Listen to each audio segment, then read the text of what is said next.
Hare Krishna. So we welcome you all for I guess this is the third session, the third time we are meeting in for this Bhakti Shastri in English.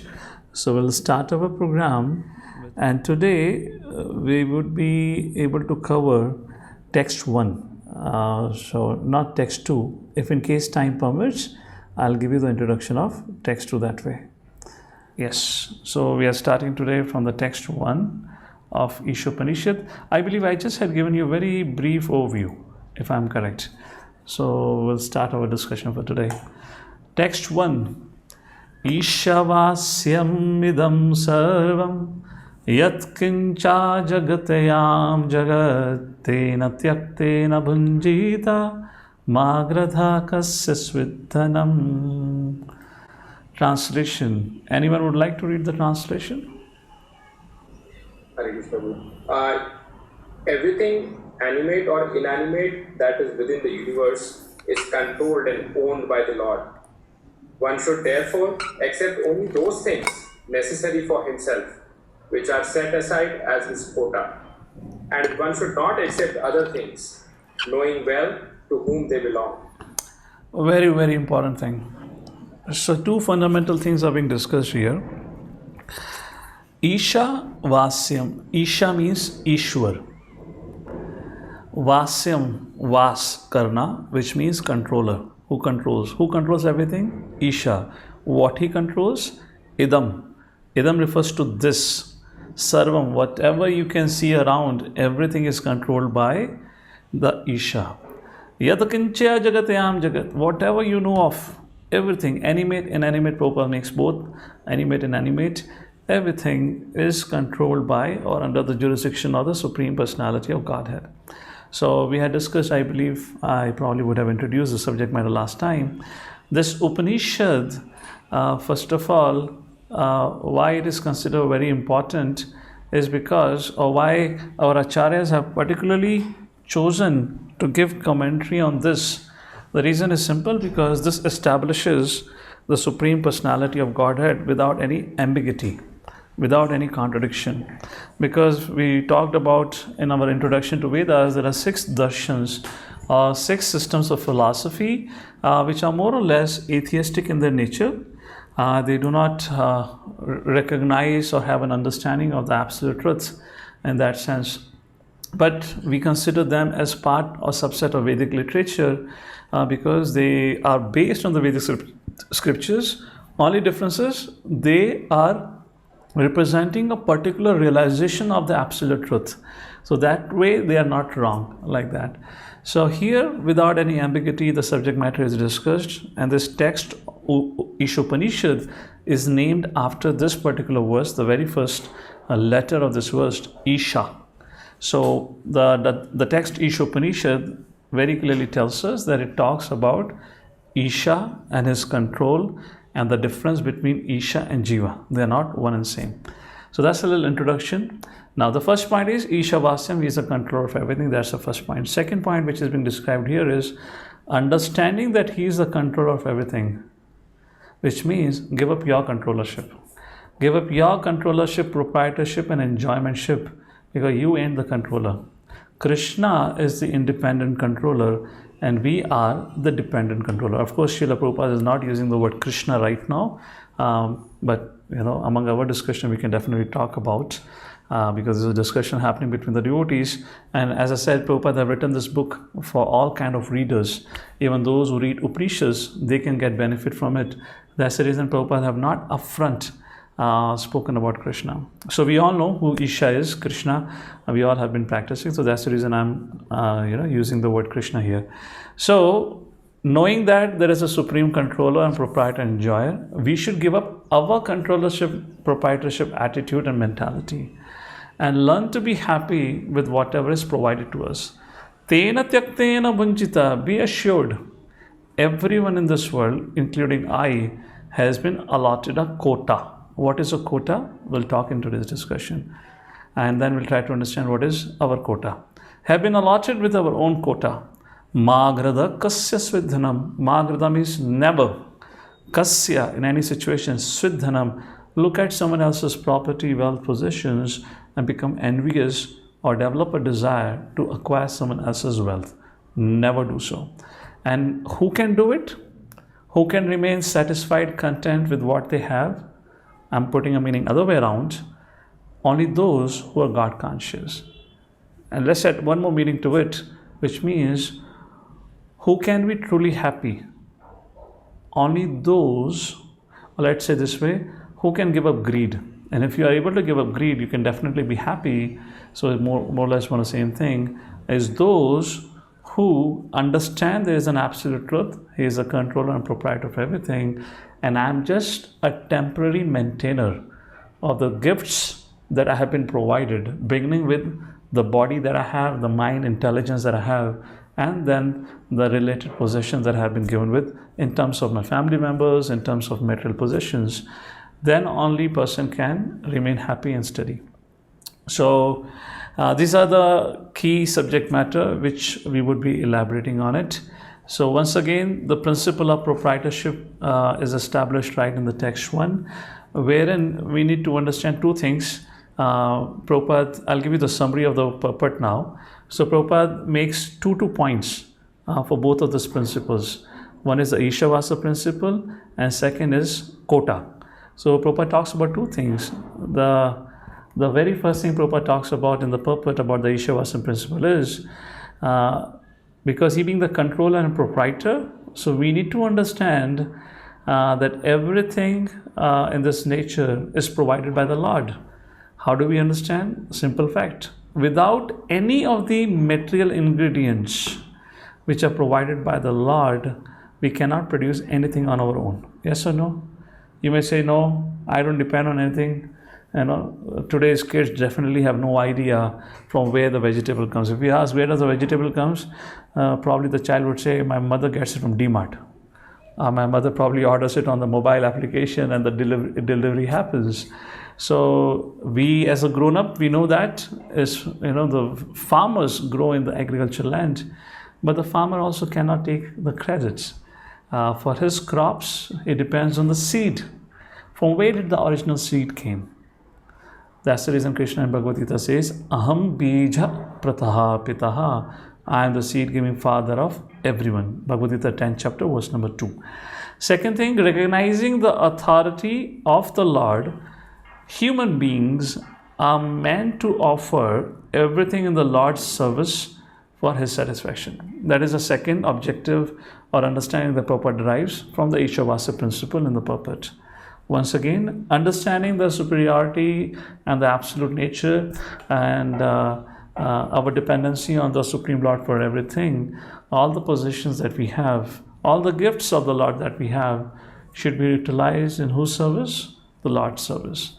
Simple example, just like you're working for a company may give you an apartment, may give you a car, may give you a cell phone, may give you a credit card. Sometimes they give you a credit card also with a certain amount of limit which you can use for your business travels and whatnot. Now imagine somebody start using that credit card with a certain limit for his personal expenditure, for paying off the education of his son, daughter and whatnot. What do you expect the company would do? The moment company finds out, first of all, it's a clear violation of the law. And once it is established that we have violated the law of the company or the terms of agreement of using the credit card, but naturally the credit card will be taken away from us and we probably be demoted. Depending on the gravity of the crime, we may be fired, demoted. At least there would not be any promotion and any, the bonus amount to be given. Yes or no? Similarly, the example you can extend to the universal affairs. When we don't use the gifts of the Lord in the service of the Lord, we are called as a thief. A thief can never be happy. A thief may assume there is no police. A thief may assume that he is so smart and he is so brilliant, he has so much influence that nobody will capture him. But whoever is it, thief is always scared, somewhere in the corner of his mind, what if my acts are discovered and then I become punished? Yes or no? There are always a chances of it. And that's the reason, unless people understand the absolute nature and the control of the Lord, people remain always dissatisfied. So that's the first part of Ishavasa Principle that Prabhupada establishes in the purport. And second part is quota. By quota, what we means? First thing Prabhupada establishes in the purport. I have not included these things on slide, so you might want to note down a few things that I'm saying here as a summary point. So second thing is about quota. Prabhupada says, by limiting ourselves to only our material necessities, we gradually learn to detach ourselves from material activities. Profound statement, actually. Sometimes we wonder why there are regulations, do not enjoy senses beyond this much limit. Do this much amount of sense gratification. Why there are do's and don'ts in Vedic culture? How many of you heard people say Vedic culture is very complicated? There are too many terms and conditions into it. Yes or no? And that's the reason we don't, this is the argument which is given against Vedic culture while in favor of Abrahamic religion, let's say Christianity. Christianity is so simple. There is one Jesus, there is one Bible, and that too also have a very limited number of shlokas. And thirdly, nobody would ever ask you to read it. Only thing that you have to say, I believe in Jesus. You're accepted as a God-conscious person. So simple. I can do anything and everything. And I can break all the things. I can break my head. I can break everything in this world until Saturday evening. When Sunday morning comes, I just go to the church and confess. And all my sins are removed. And then I can resume my sinful life Monday onward. Isn't that simple and easy? No much trouble, no study of scriptures, no Bhakti Shastri, no 2.5 hour classes, no exam and everything. I don't think so anyone writes Bible exam. Anyone has to learn any shlokas or anything. So no, that's not the thing. The rules and regulations are important, and Prabhupada's purport clarifies, because by those rules and regulations we learn to detach ourselves from the material activities. And this happens through the purification of heart, which is happening along with spiritual activities. Second point, which is established through the principle of quota in the purport, is when one is about the detachment by limiting our activities, and second is because now we understand there is absolute truth, the Supreme Lord, and we are supposed to serve Him. Everything provided to us is His mercy. So we should definitely serve Him. So when we begin to offer things to Him, let's say Prabhupada is going to talk about the example of food. When we offer food or bhoga to the Lord, then by that service, gradually we develop attachment to the Supreme Personality of Godhead. Is that making sense? That is how a person makes a progress. And that is a point which is being established in this whole purport of the verse, you can say. So moving forward. So mantra 1, the connection. Invocation explains that Krishna is complete whole. Naturally, he is also the proprietor. Also, conditioned souls are complete. Text 1 explains how humans can realize their completeness by recognizing Lord's proprietorship. So the main theme which is being discussed in this particular verse that we are discussing is everything belongs to the Supreme Lord. Therefore, we should accept only as much as He has given to us as our quota. So let's look into the purport now. So for text 1 as well as for text 2, we'll do the exercise that we started, where we read the whole purport, para by para. And all of you, when you read a paragraph, you have to give a title. So I just want this habit to be cultivated in each one of us. So whenever we read, we start writing titles. Is that okay to begin with? So let's begin with somebody reading out the first paragraph. And once you're done reading the first paragraph, so one of you or some of you can type in your suggestions for the title here. Hare Krishna. Please go ahead. Hare Krishna. Purport. Vedic knowledge is infallible because it comes down through the perfect disciplic succession of spiritual masters, beginning with the Lord Himself. Since he spoke the first word of Vedic knowledge, the source of this knowledge is transcendental. The words spoken by the Lord are called Apurushaya, which indicates that they are not delivered by any mundane person. A living being who lives in the mundane world has 4 defects. He is certain to commit mistakes, he is subject to illusion, he has propensity to cheat others, his senses are imperfect. No one with these 4 imperfections can deliver perfect knowledge. The Vedas are not produced by such an imperfect creature. The Vedic knowledge was originally imparted by the Lord into the heart of Brahma, the first created living being, and Brahma, in his turn, disseminated this knowledge to his sons and disciples who have handed it down through history. Thank you. Thank you, Guru. Any title? Any heading? Source of Vedic knowledge. Okay, source of Vedic knowledge. Fine. What else? I see hand of Mother Shweta Agarwal. We can allow her to unmute, or if they have right to unmute. Yeah, I have allowed. Yeah. What's Vedic knowledge succession? Vedic knowledge succession? Very nice. Vedic knowledge is infallible. Mother Taruni Gopika is saying that. So, well, all of your points are correct as we discussed before. There's nothing right and wrong. But I had titled this, let me show you on the presentation, is Vedic knowledge is infallible. Why I have given this? Just to help you understand this point. Of course, second paragraph we forgot to read, but yeah, second paragraph. So Vedic knowledge is infallible in the sense this is not man-made. So Prabhupada talks about 4 defects, right? Second thing, if it is not man-made, so how did we got that Vedic knowledge? Then Prabhupada explains about Tene Brahma Hridyadi Kavya. This was revealed in the heart of Brahma.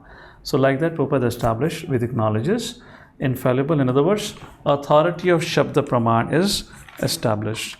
We can read the second paragraph also. Whoever is unmute right now, they can read it if they want. Yes, Satya Mata or Vasha Mataji, whoever is unmuted. Since the Lord is Purnam, all perfect, there is no possibility of his being subjected to the law of material nature, which he controls. However, both the living entities and the inanimate objects are controlled by the law of nature and ultimately by Lord's potency. This Ishopanishad is part of Yajurveda and consequently contains the information concerning the proprietorship of all things existing within the universe. So the first and the second paragraph, Prabhupada talks about Vedic knowledge. And in the second paragraph, Prabhupada gives a little more details about Īśopaniṣad, where this Īśopaniṣad is found. It is found in the Shruti mantras known as Yajurveda. Okay, and we have discussed in details about this, so I will not go more in detail here right now. So let's go into the third and the fourth paragraph. Somebody please go ahead and read the third paragraph. The Lord's proprietorship over everything within the universe is confirmed in the 7th chapter of the Bhagavad-Gita, 7.4 to 5, where Para and Apara Prakriti are discussed. The elements of nature, earth, water, fire, air, ether, mind, intelligence and ego, all belong to the Lord's inferior material energy, Apara Prakriti, whereas the living being, the organic energy, is his superior energy, Para Prakriti. Both of these Prakritis or energies are emanations from the Lord, and ultimately he is the controller of everything that exists. There is nothing in the universe that does not belong to either the Para or the Apara Prakriti. Therefore, everything is the property of the Supreme Being. So here, if you see precisely, those of you who have read Bhagavad-Gita, or maybe let me ask a question to all of you. Prabhupada is verbatim quoting some verses of Bhagavad-Gita.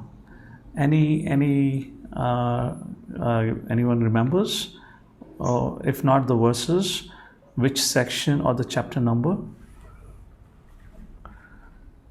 I believe, at least in my book, the verses are not given.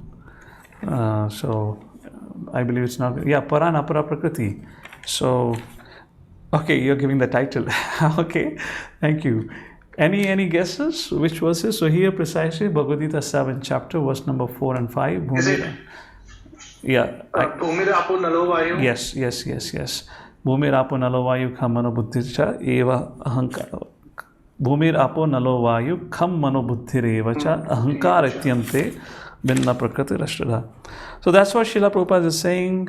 The para and apara shakti, the superior and the inferior energy, both are mine, Krishna says. And then Krishna concludes the discussion in Bhagavad-Gita in the 7th chapter itself, in the 7th verse, where Krishna says, Mataha parataram nanyat kinchit asti dhananjaya.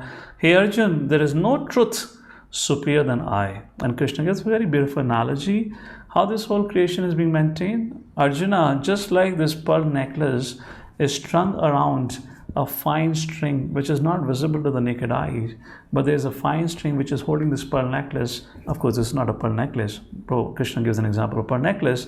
Similarly, I am the sustaining factor of the whole universe. So this is in what context Krishna is speaking. There are hundreds and thousands and millions of planets, cosmic entities are floating in the world, floating in this universe. How are they being managed? Think about it. Srimad Bhagavatam, 8th canto, there is a discussion in the 8th canto, if I'm correct.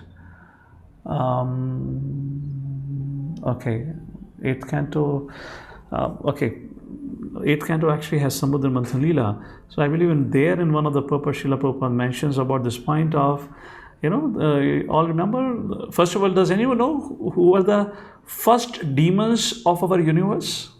This is just a general knowledge, okay? Don't worry, this is not part of your Bhakti Shastri questions. Just a general knowledge.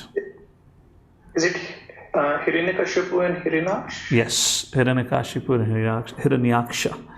So we know the story probably of Hiranyaksha because of his activities. The earth had lost its balance and it had fallen down to the Garbhodak ocean.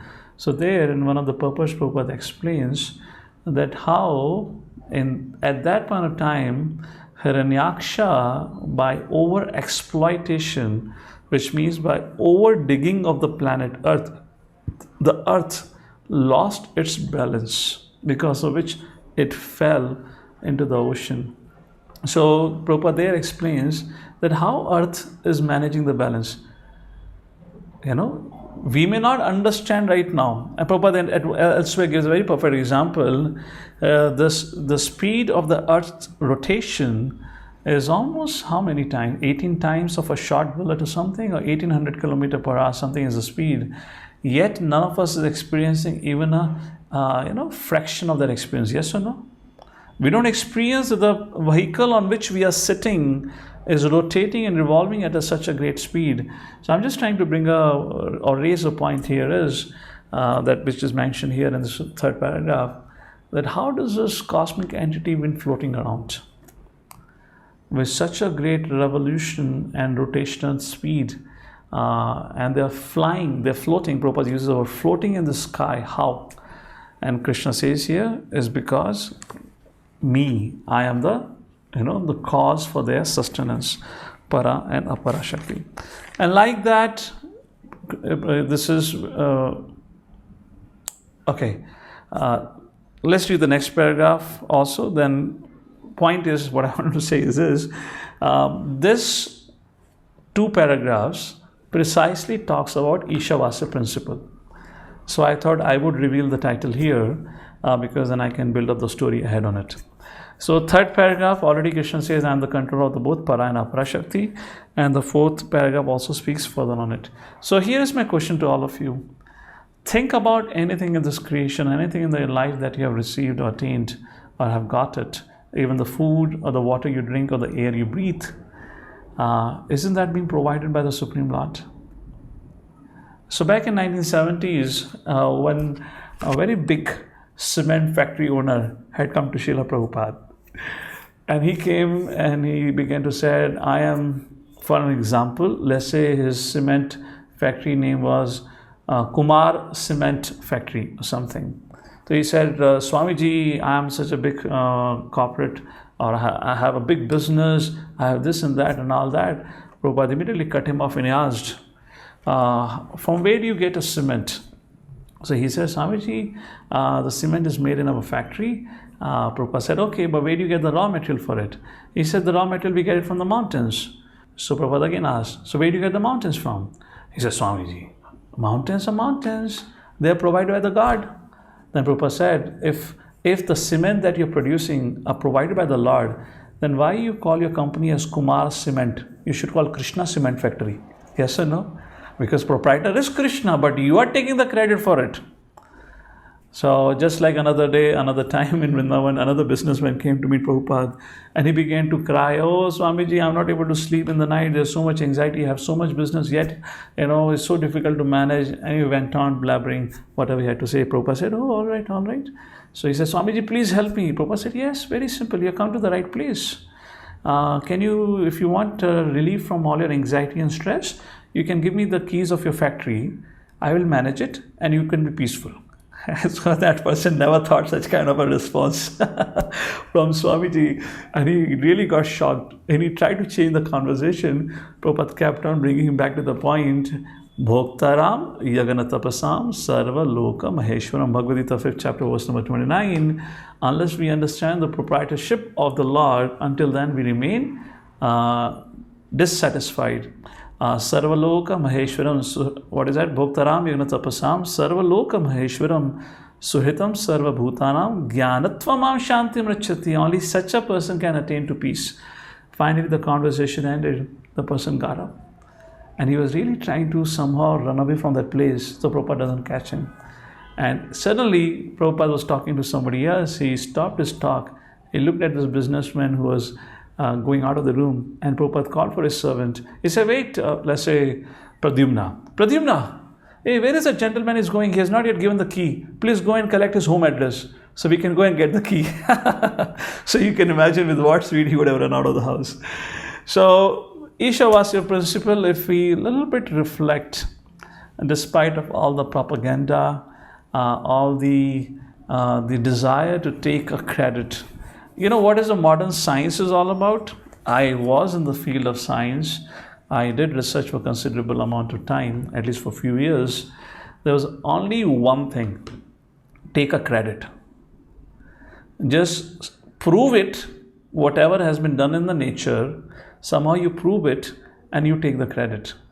Just remove the credit or take away the credit from the Absolute Truth or the Supreme Lord and put your name saying that this is what I have discovered.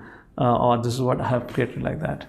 So that's the point being explained here. Everything in His creation is provided by the Lord. Think of the rainwater. Those of us who live inland, where there are no water bodies, how does the groundwater level get nourished? Only through the means of rainwater, yes or no? Now, if in case anyone have an experience in this field, we have almost 70% of our planet Earth covered by water, right? And I believe all of you have this knowledge of geography, then most of it is a salty water, correct? Which means all this water is of no use for human consumption. Agreed? Now, if you know of anyone who works in the field of desalination, to put up a desalination plant is very, very expensive, and yet it is not something which is long lasting. It's very, very expensive, and if you do a desalination plant, the water that you produce from it is going to be very expensive.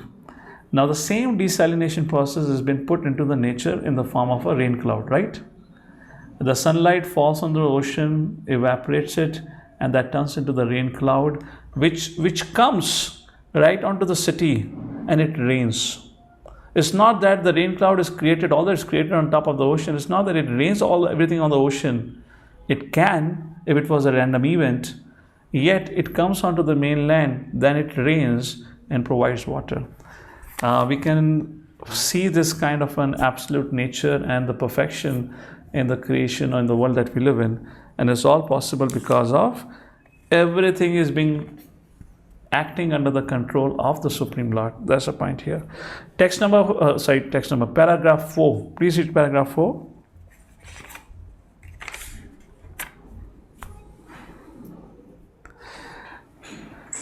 Nitai Pran Prabhu, we can have as much as diversity, which I mean, if somebody have already spoken, then we can allow others as much as possible.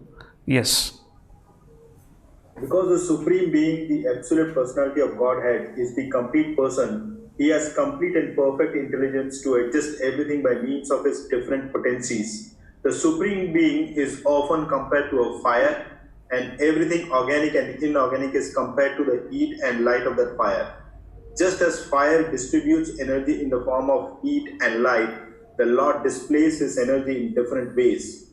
He thus remains the ultimate controller, sustainer, and dictator of everything. He is the possessor of all potencies, the knower of everything, and the benefactor of everyone. He is full of inconceivable opulence, power, fame, beauty, knowledge, and renunciation. Something very interesting. Prabhupada is speaking about Krishna, but without mentioning Krishna. Yes or no? Not even once he has used the name of Krishna. And he's quoting Bhagavad-Gita again and again. As we explained, Prabhupada is kind of entering into the area of Gyanis and trying to build a faith with him, trying to connect with him, and establish that there is a Lord who is different than the Jiva. And then as we move forward in the verses ahead, after 7th and 8th verse, Srila Prabhupada would actually reveal who is the Supreme Lord. So, one of the heading that actually I have written is Ishavasa Principle. You may write anything else as you feel most appropriate. Let's go to the next paragraph, paragraph number 5, wherein discussion of quota begins. So, the principle of Ishavasam have been explained. So far, Krishna is a controller and proprietor and enjoyer. Now, the principle of quota, the second point of the verse, quota, is being described from the 5th paragraph onwards. Please read the 5th paragraph, wherein the example of one's quota in the nature is being given. Please go ahead. One should therefore be intelligent enough to know that, except for the Lord, no one is a proprietor of anything. One should accept only those things that are set aside by the Lord as his quota. The cow, for instance, gives milk, but she does not drink that milk.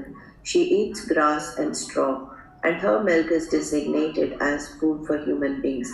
Such is the arrangement of the Lord. Thus we should be satisfied with those things he has kindly set aside for us, and we should always consider to whom those things we possess actually belong. Thank you. So here, as we can see, Prabhupada is taking an example from the nature, and Prabhupada has given an example of a cow. Cow, for example, gives milk, but she does not drink the milk. The milk is designated as a food for the human being. And what does the milk takes, or what does the cow takes? The cow consumes the cow consumes grass and straw. Prabhupada says, such is the arrangement of the Lord, and we should thus be satisfied. So it's a seed sowing happening right now here, because Prabhupada is going to take this example and further extend into the idea of eating habits of human beings. So for a cow, there's a designated quota of what she can eat, and that is a grass. Prabhupada said grass and straw. Similarly, there is a quota allotted for a human being. A lot of time there is a debate. I would say it's a very flimsy debate, rather. Doesn't have any logic behind it. I believe all of you would have heard it. Wherein people, when you talk to them about not eating or giving up non-vegetarian diet, how many of you have heard a question that you people say the animals have life, but we say the plants have life. So if our eating of animal is sinful, then your eating of plants, which means a plant diet, is also sinful, because even they have life. So you're also committing a sin. How many of you heard this kind of a thing? So, very simple thing, as Prabhupada is mentioning here, the cow gives milk, but the milk is not meant for the cow. Does the cow does anything of it? A logic is given in terms of, the cow has multiple, the hoofs, whatever we call it, I forgot the word, from where the milk bags, like you can call it. There are multiple milk bags. If you ask any, the one who takes care of the cow, they say, the one of the milk bag is only meant for the calf. The other 3 are meant for human consumption, like that. So this is provided in the nature, just like the mango season, the udder, right? The udder. Just like the mango season is going on right now. Any season, apple, strawberry, whatnot. Come on, tell me, what would the mango tree do with the mango? Is that mango tree going to consume the mangoes? If you don't take the mangoes, if you don't consume the mango, then what's going to happen after a while? When it gets spoiled, it falls from the tree and it's of no use. So if you look into the nature, system has been provided for everyone's sustenance, and there has been a system created for it, how they can get their necessary requirement through the things of the nature. And that is the point Prabhupada is mentioning. Just like there is a quota in nature, similarly Prabhupada now is going to give an example of quota in human possession of the earth from 6th paragraph to the 8th paragraph, which will bring up the interesting discussion of capitalist versus communist. And for that discussion, we'll go a little bit into the history of our Varnashrama Dharma and how Varnashrama Dharma collapsed. I will not go in details to that, I'll go briefly there, but we'll take a look at the modern social political system which has been created around the world, like particularly capitalism, communism. How did capitalism, communism came into picture? How did the role of the rulers got degenerated, got destroyed? You can say, in that way. So how did it all happen? We'll take a look at it, and we'll understand that how, as long as a person is disconnected from the absolute truth, either you be part of the capitalism, communism, or monarch, social political system, or even for that reason Varnashrama, the person would always remain dissatisfied. The whole idea of communism, capitalism, whatever the previous system was, evolved to this system after a long struggle and the bloody wars, was to find some happiness in life. Yet anyone can say they're happy with the whatever system of capitalism or communism is there. Everyone is kind of probably fed up of paying heavy taxes. This always kind of intrigues me. Let's say for right now in India, first of all, you pay tax, which is immediately deducted at your salary. Then you have house tax, then you have a road tax, then you have toll tax, then you have water tax, then you have electricity tax or bill. So why on earth I ever give a tax at the source of my salary? Where did that amount went? Then you're already taking tax on everything. So the person still continues to struggle. So text, the paragraph number 6, if I'm correct, right? Please, somebody read out from 6 up to the 8th paragraph. 3 paragraphs. Take, for example, our dwelling house, which is made of earth, wood, stone, iron, cement, and so many other material things. If we think in terms of Śrī Īśopaniṣad, then we must know that we cannot produce any of the above mentioned building materials ourselves. We can simply bring them together and transform them into different shapes by our labor. A laborer cannot claim to be the proprietor of a thing just because he has worked hard to manufacture it. There is always this great quarrel between the laborers and the capitalists in present-day society. The quarrel has now taken an international shape and the world is in danger. Men face each other in enmity just like cats and dogs snarling. Śrī Īśopaniṣad cannot give advice to the cats and dogs, but it delivers the message of Godhead to man through the bona fide acharyas or holy teachers, and the human race may take this Vedic wisdom from Śrī Īśopaniṣad, that no one should quarrel over material possessions. Thank you. Be satisfied by whatever privileges. Sandeep, we can pause here for a second. We will read. Just want to make a point here, in case if I miss out.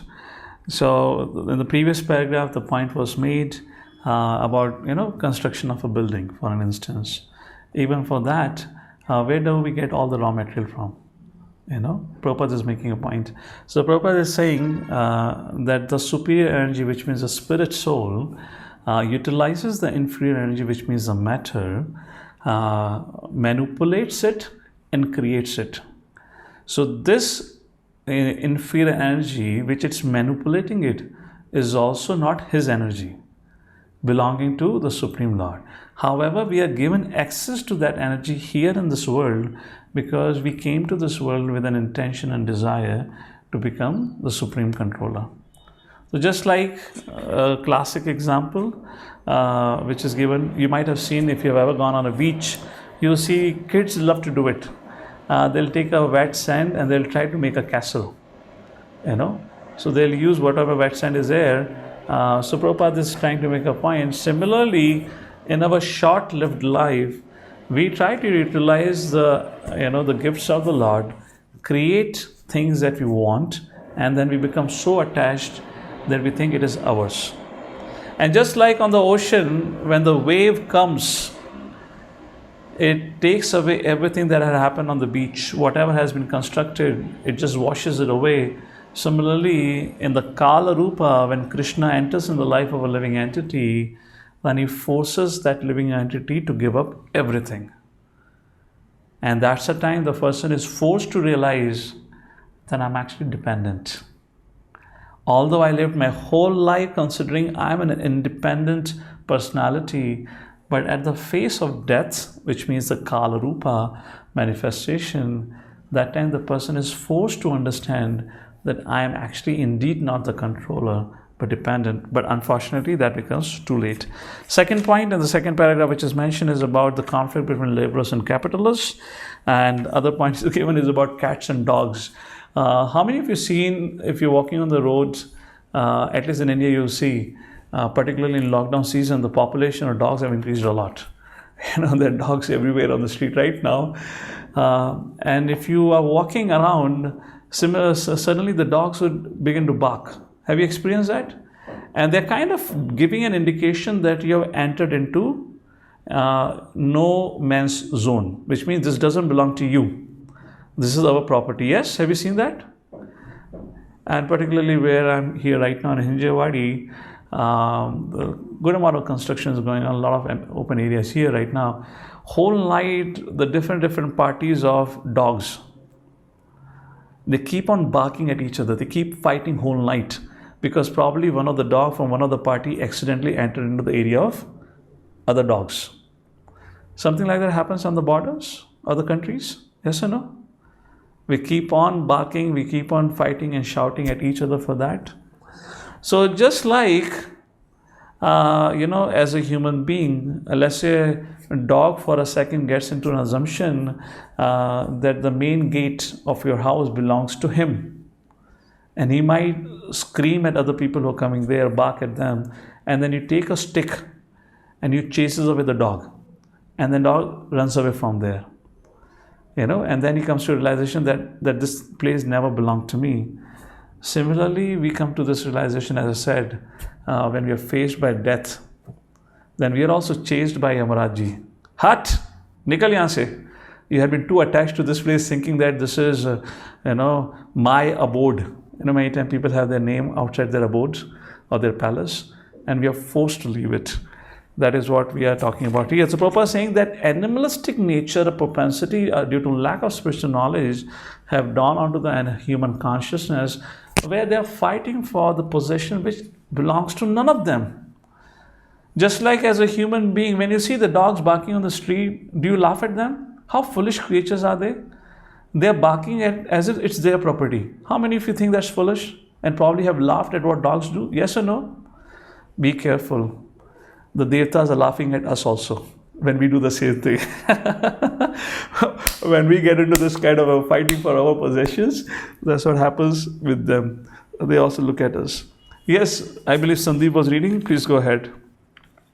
And the human race may take this Vedic wisdom from Śrī Īśopaniṣad that no one should quarrel over material possessions. One must be satisfied by whatever privileges are given to him by the mercy of the Lord. There can be no peace if the communist or the capitalist or any other party claims to be the proprietor of the resources of nature. which are entirely the property of the Lord. All right. So the next paragraph we'll read after a while. We'll discuss right now about the concept of quota, which is described, because next subject paragraph talks about communist and capitalist. That will take it after a while. So what is this whole quota, the subject matter of quota? That is what is being discussed here, isn't it? Quota means our possession in this world. That example is being Prabhupada is giving. He gave an example of a house and things like that, and then he gave how the society is divided into laborers and the capitalists, etc. So let's take a look. How do we understand this subject matter of quota? A practical solution.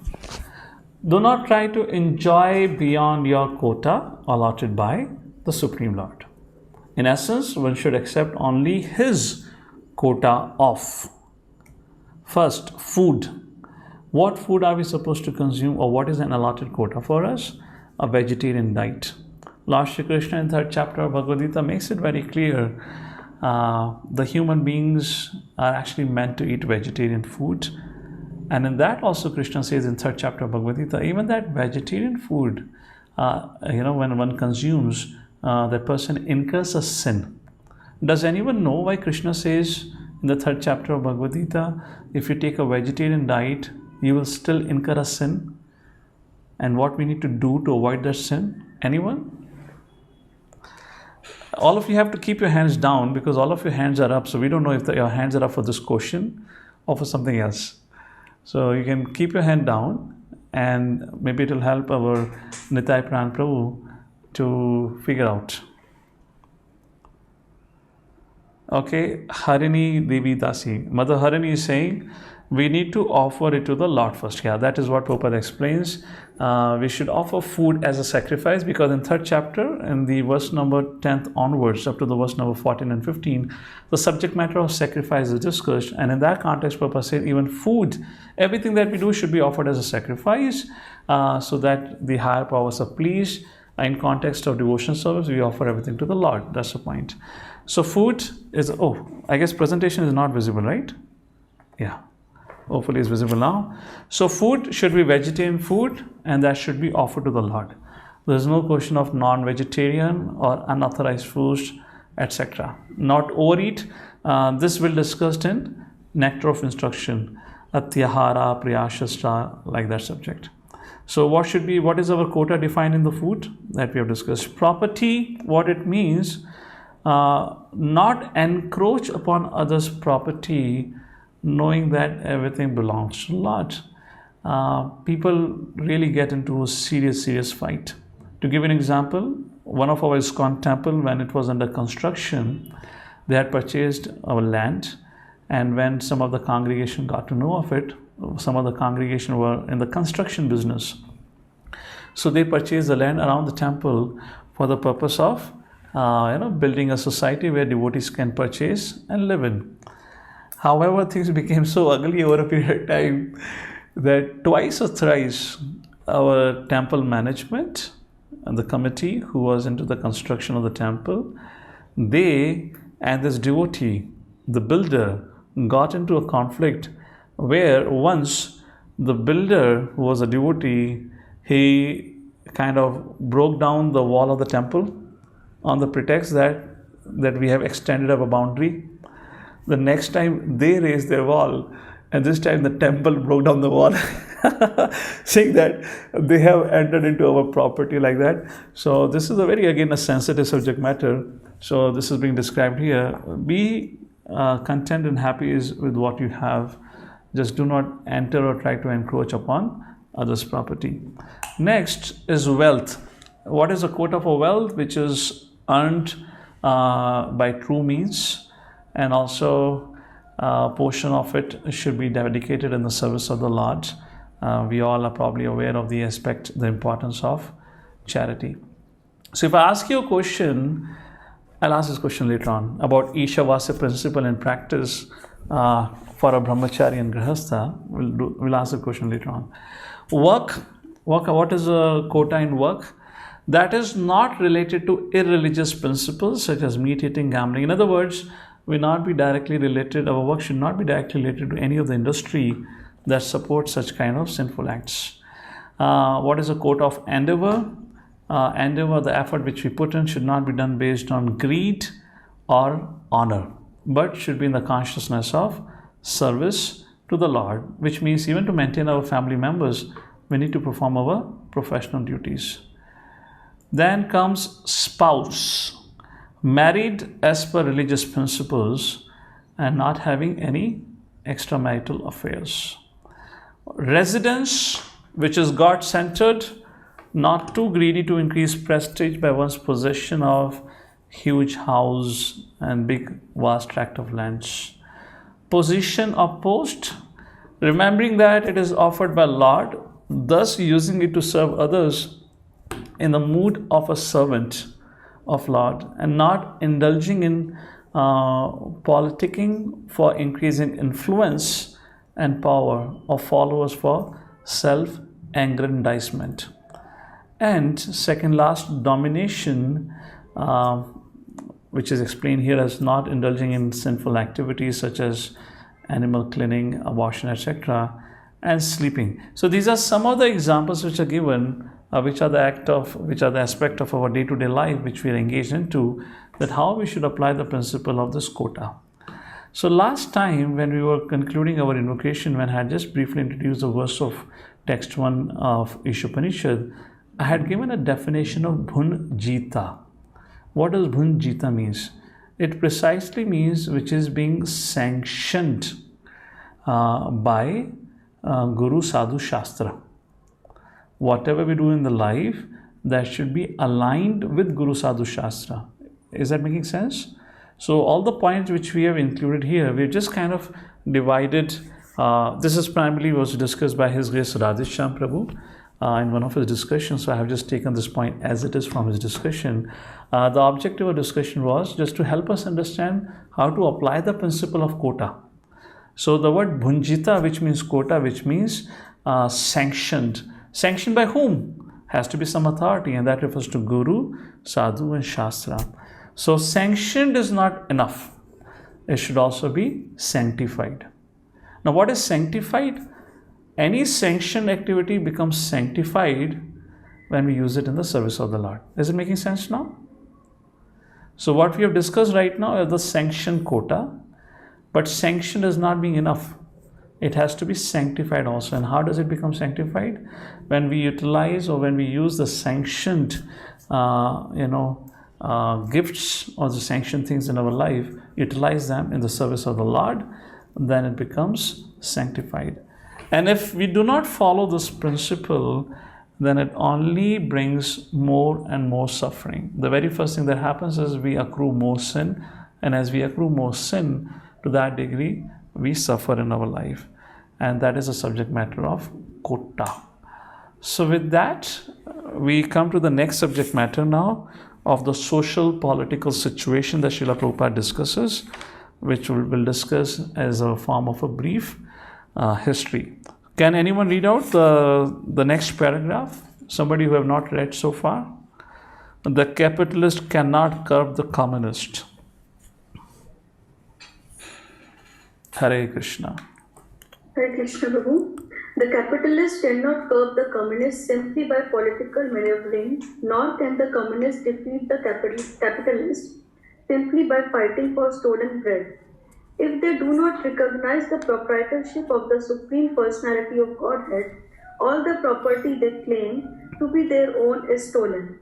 Consequently, they will be liable to punishment by the laws of nature. Nuclear bombs are in hand of both communist and capitalist, and if both do not recognize the proprietorship of the Supreme Lord, it is certain that these bombs will ultimately ruin both parties. Thus, in order to save themselves and bring peace to the world, both parties must follow the instructions of Śrī Īśopaniṣad. Did I pause here, Prabhu? Oh, okay. There was an additional point written in at least my book, and thus bring peace to the world.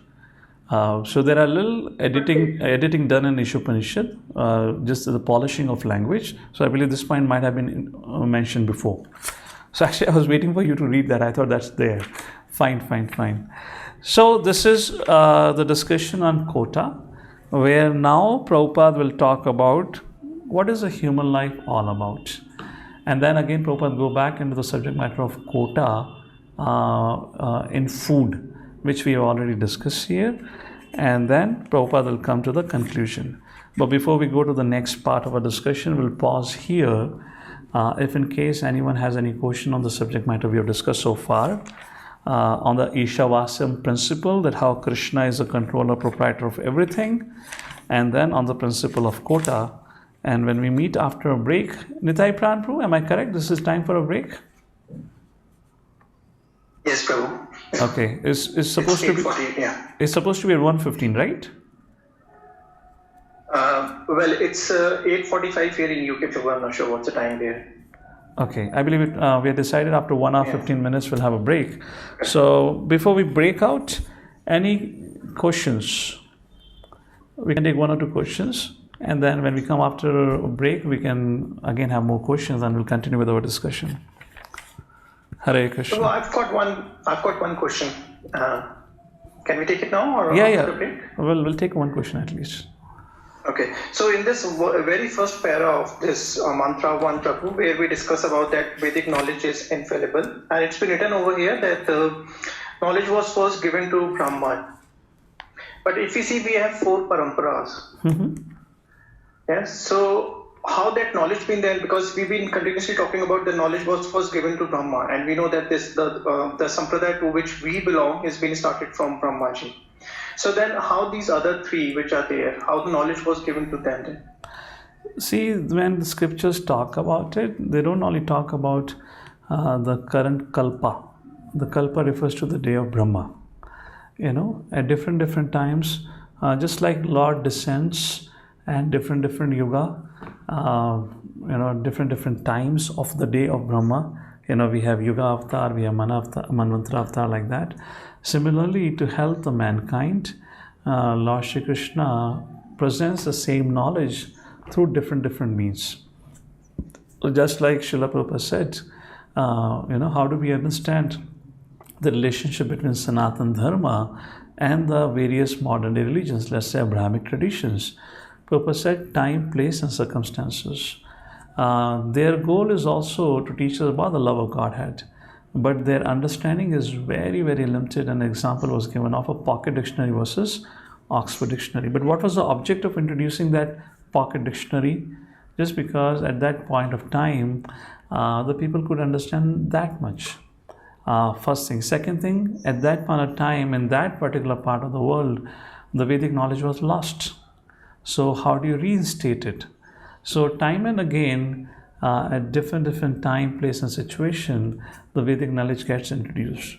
So at least we know of through Bhagavatam. The Bhagavatam begins with this Tene Brahma Hridyadika Veshloka, and we read in the Bhagavatam further in the 2nd canto. Lord Brahma tells Narad Muni, actually Narad Muni, whatever I know is actually revealed to me by Lord Shri Krishna, or the Supreme, or the Vishnu, or the Supreme Personality of Godhead, when I had performed a long penance, when I had performed a long penance, then this wisdom was revealed to me like that. And then we also hear about Hayagriva Avatar, I believe, from whose breathing the 4 Vedas manifested, like that. And then we also know of what is a demon who stole all the Vedic knowledge from Brahma, and then Lord had to appear and kill the demon, like that. So at different times, so then when the 4 things are mentioned, like the 4 paramparas, which refers to in this particular time, you can say a Kali Yuga, or for this particular Divya Yuga which we are in, there are 4 established parampara by the Supreme Lord to connect with Him, wherein they offered certain degree or levels of realization. Like Shri Sampradaya, the highest level of realization is Dasya Bhava. So different parampara offers the different levels of realization. Now, why we call the 4 paramparas bona fide? Because all the 4 parampara acknowledges Lord to be a person, acknowledges Lord to be different than a living entity. That's the reason they are also called as a bona fide parampara. Is that making sense? Thank you, Prabhu. Thank you so much. Can we take a few more questions, Prabhu? Some hands have been raised. We take 1 more question and then break. Okay. And we come back. Sure. So Anshul Prabhu, I'll unmute him. Hare Krishna. Like while discussing the concept of quotas, we took an example of Sai being vegetarian, and then we also discussed about the argument that if that even vegetarian is obtained by killing something. So we to justify that, we took an example of milk from cow and fruits, wherein if you don't kind of use those fruits, they'll fall down and kind of waste it. But over there is also an example of grains, right? So for grains, the plant has to be killed, right? So like how can we understand that? Like is that also killing? Yeah, see, that was a logical point shared just to help you understand that everything is provided in the nature for one's sustenance. When we say everything is provided for one's sustenance in nature, question is, how do I know what is provided for me? And how do I know what is provided for me is through Vedic knowledge. So that was just a logical point just to let you know that the cow doesn't drink its milk, the mango tree doesn't eat its mango. That doesn't mean that the logic applies universally to everything. That is just to bridge the gap between the known and the unknown. So here we have grains, correct? Should we eat or not? Well, scripture says, Krishna says, Bhagavad-Gita, 9th chapter, Pattaram Pushpam Phalam Toyam Yome Bhaktya Prayachati. Srila Prabhupada asked a question. Prabhupada said, well, we are not non-vegetarian, we are not vegetarian, we are Krishnatarian. What is Krishnatarian? Whatever Krishna have described in the 9th chapter of Bhagavad-Gita, we offer everything to Krishna and then consume it. That's why we are Krishnatarian, which means we follow whatever Krishna says. So that way in scriptures it is described vegetarian and non-vegetarian, so we take a vegetarian diet. We cannot apply the same logic for everything. But the logic helps us to understand, just to bridge a gap. So we connect with the point. So the same logic cannot be applied, as you said correctly. There are some crops which have to be uprooted, so where the plants have to be killed. But the point is that is what is being provided. The question is, their growth was meant for that purpose. That was they're meant for, like that. Yes, Prabhu, there are some questions. Harinam Prabhu will take it over now. Yeah, Shashank Prabhu, can you unmute, can ask your question? Hare Krishna, have you done it wrong? I would appreciate if somebody is asking, can be added onto the screen. So at least I get to see also, and they can switch on the camera. Hare Krishna, Guruji, done it wrong? Yes, Tanvats. My question is, so, whatever quota has been allocated to us, if somebody tries to encroach upon it, we certainly defend it. So my question is, how we should defend it from a spiritual perspective, rather than just being materially motivated to defend it. Yeah, thank you for this thoughtful question. I guess this is something like is what is happening at the battlefield of Kurukshetra, where Krishna is not recommending or suggesting to Pandavas to go back to the forest. Why to unnecessarily get into a warfare? There would be so much bloodshed. So, as you know the whole story, long story short, at the end of it, the suggestion came from Yudhishthira Maharaj primarily, when the messenger of Dhritarashtra had come to convey the message of Dhritarashtra and others. This is the second time messenger had come, and the final time to Yudhishthira Maharaj, where the messenger kind of indicated to the Yudhishthira Maharaj in the assembly that Dhritarashtra is suggesting that my son Duryodhana is very stubborn and is not within my control. But hey Yudhishthira, hey Pandavas, you are dharmic people, you are of saintly disposition. So why unnecessarily get into the fight and battle?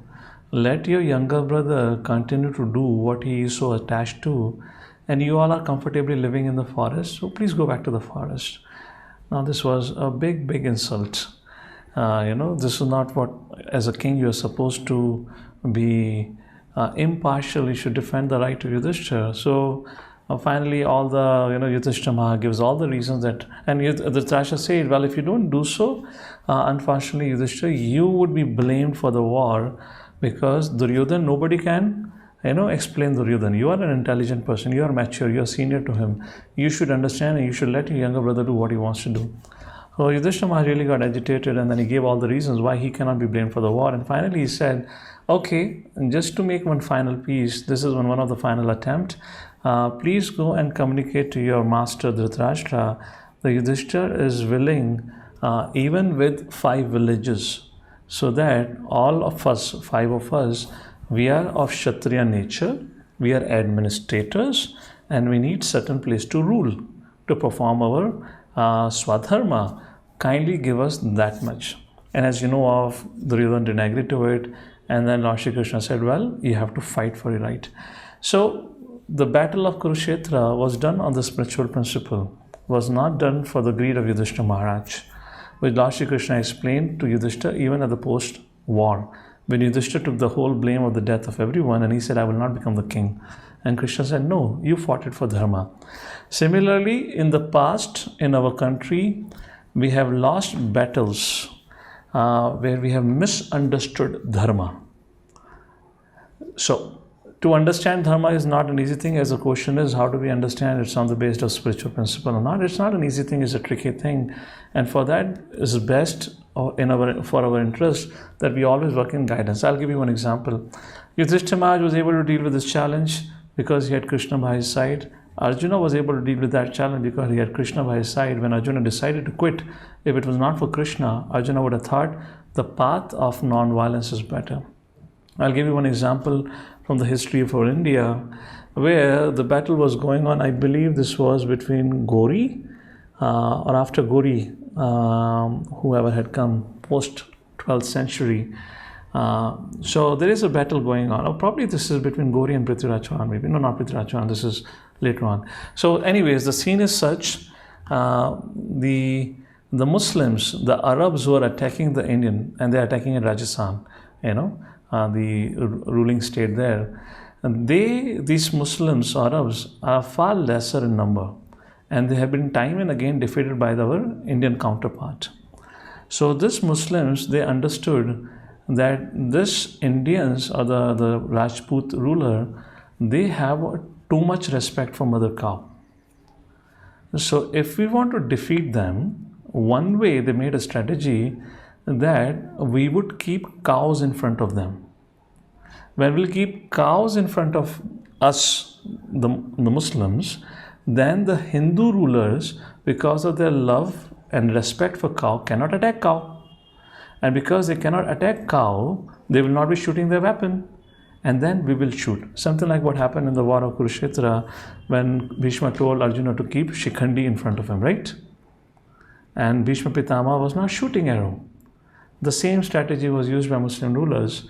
So here the question arises, the Hindu king, when he suddenly saw the cow appear on the battlefield, not the cow, the cows appear on the battlefield, he told everyone, stop shooting, because we'll commit far much great violence by Gohatya. And as a result of it, the king lost the battle, he lost his life. And what happened because of that?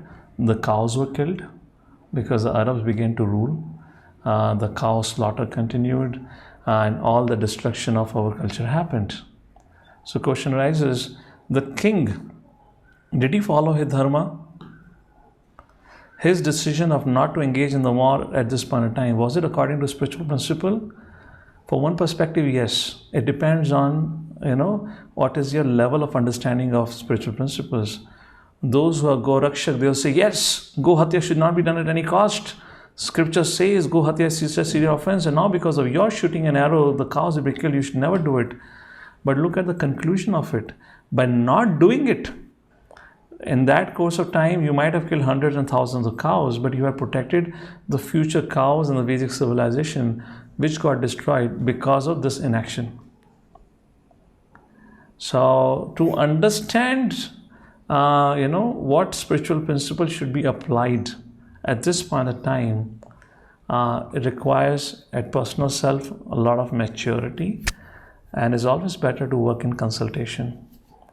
That's the reason joint family structure was so stable social structure, where the young couple, when they get married, I mean, now that there is so much free mixing, men and women know a lot about each other because there is a free mixing going on for the school life.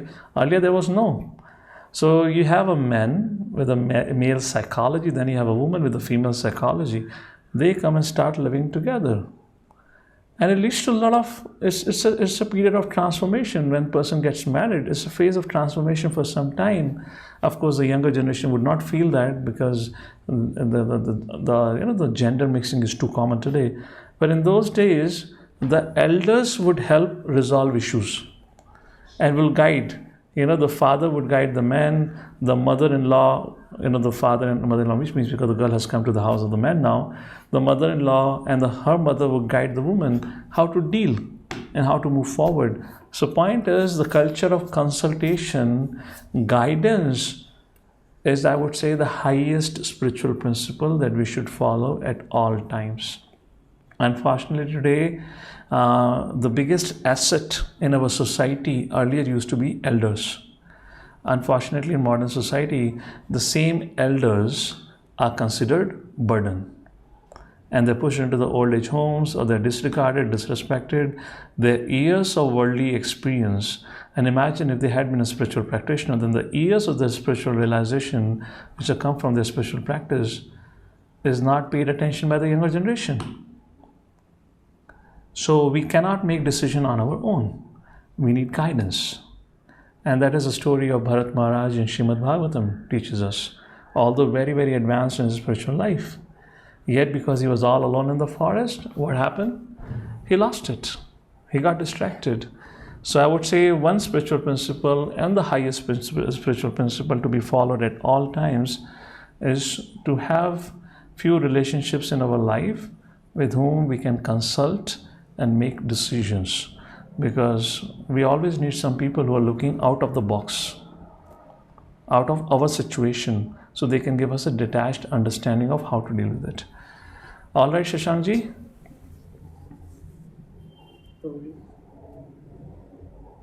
Hare Krishna.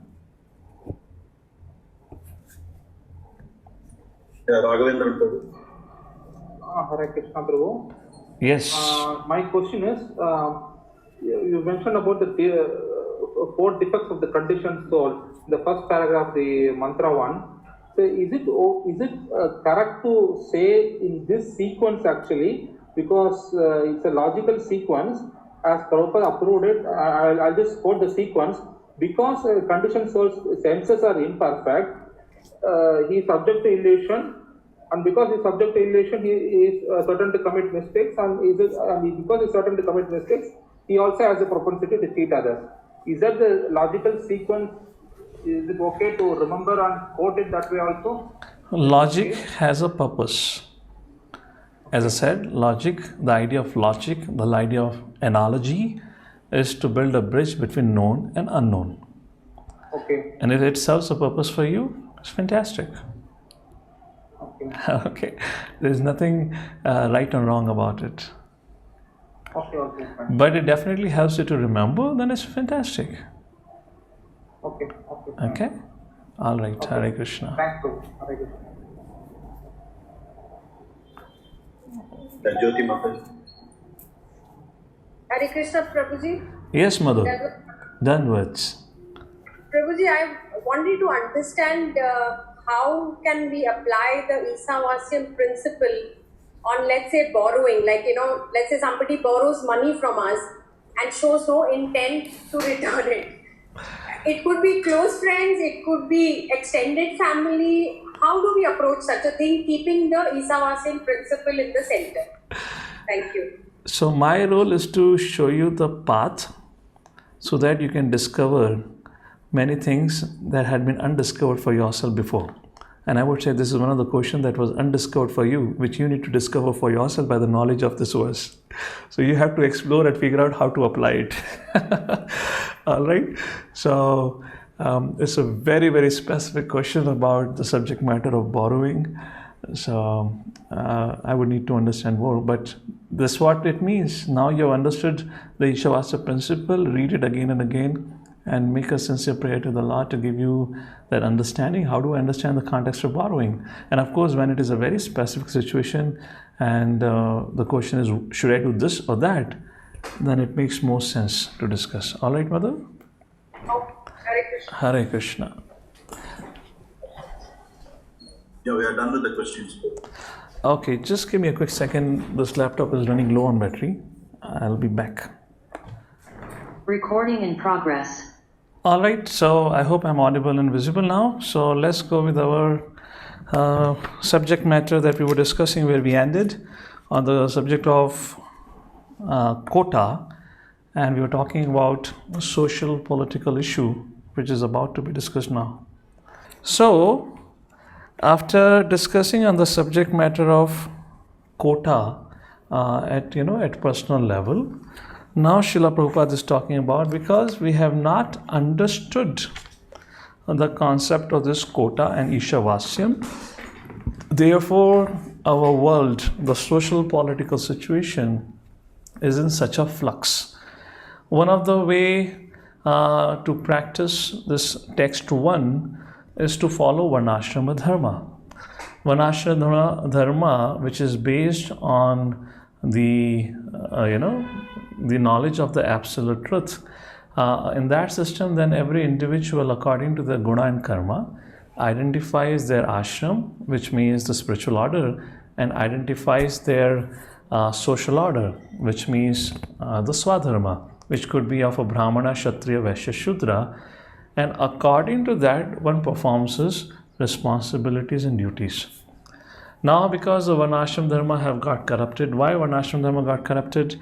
I believe I discussed that here only in one of the sessions before, is because at the beginning of the Kali Yuga, the Brahmanical class, which is the head of the society, became corrupted because of the influence of Kali, which had to happen. And when the head became corrupted, the aristocratic class, the autocratic class, or the Kshatriyas, who were the ruling party then, they became corrupted. So earlier, you can call it monarch, but it was not precisely monarch. It was a monarchy, it was theocracy. What is theocracy means? There would be a ruler like king. For example, King Vena. The story of it comes in the 4th canto of Srimad Bhagavatam, where King Vena was appointed as the next king, and every king in those days in the Varnashram Dharma would have a team of advisors which were comprising of brahmanas. Who were these brahmanas? They were highly qualified, they were self-realized, or at least of that level of absorption, and they were not working because they were paid employees. When you have a paid employees, then those employees certainly is going to favor their employer, yes or no? Because they fear, if I say something which is not favorable to my employer, he would fire me.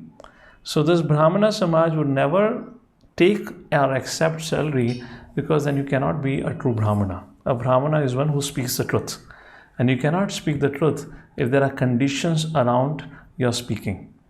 So there was this group of Brahmana who would manage it, and that would call as theocracy. But because this Brahmanical class got corrupted, and definitely this Brahmanical class used to restrict and control the passion of a Kshatriya, when this got corrupted and there was nobody to guide the Kshatriya, that got corrupted. And when that got corrupted, the whole system collapsed. As the 1st chapter of Bhagavad-Gita, Arjuna expresses his fear and concerns. When there is no good ruling class, then the exploitation of women would happen, then the cultural heritage or the culture would be exploited, or there would not be anyone to practice our culture. Like that, people would do anything that they want, and then unwanted progeny would be born, and more criminal activity would be taking place. So this is more or less happened within this what we call as Indian subcontinent today. Something similar happened across Indian subcontinent. Let's focus on Europe.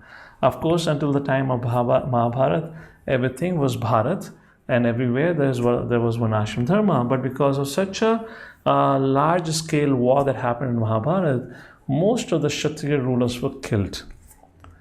And gradually, as the Kali's influence kept on increasing, There was, after Parishit Maharaj and after a few generations, there was no one ruler who could be established as a Samrat, who could prove his might and bring all the smaller kingdom under his control. And that's how the fractions kept on happening, and more different nations got created.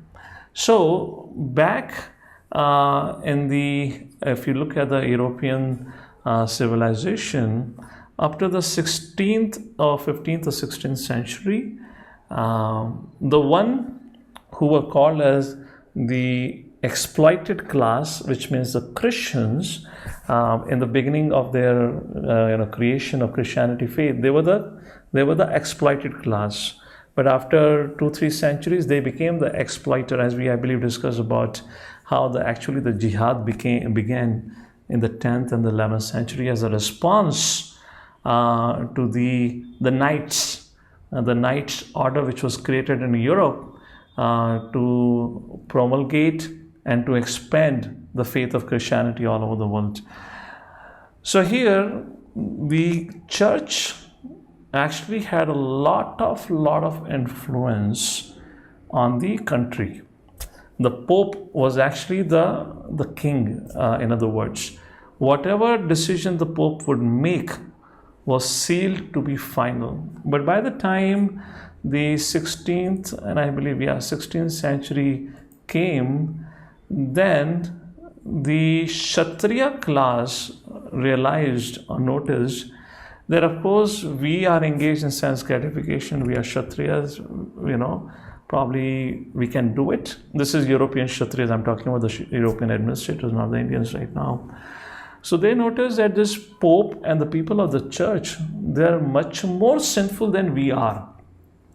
They are maintaining prostitutes, they are having sons and daughters, yet they're remaining unmarried, and all that kind of sinful activities were going on. To give you an example, at one point in time, the church decided to the Pope decided to big churches, and when people stopped giving them funds, because everyone could notice that these people, they're eating meat, they're doing all the sinful activities, and on top of it, they demand respect at the level of the Lord, then people stopped contributing.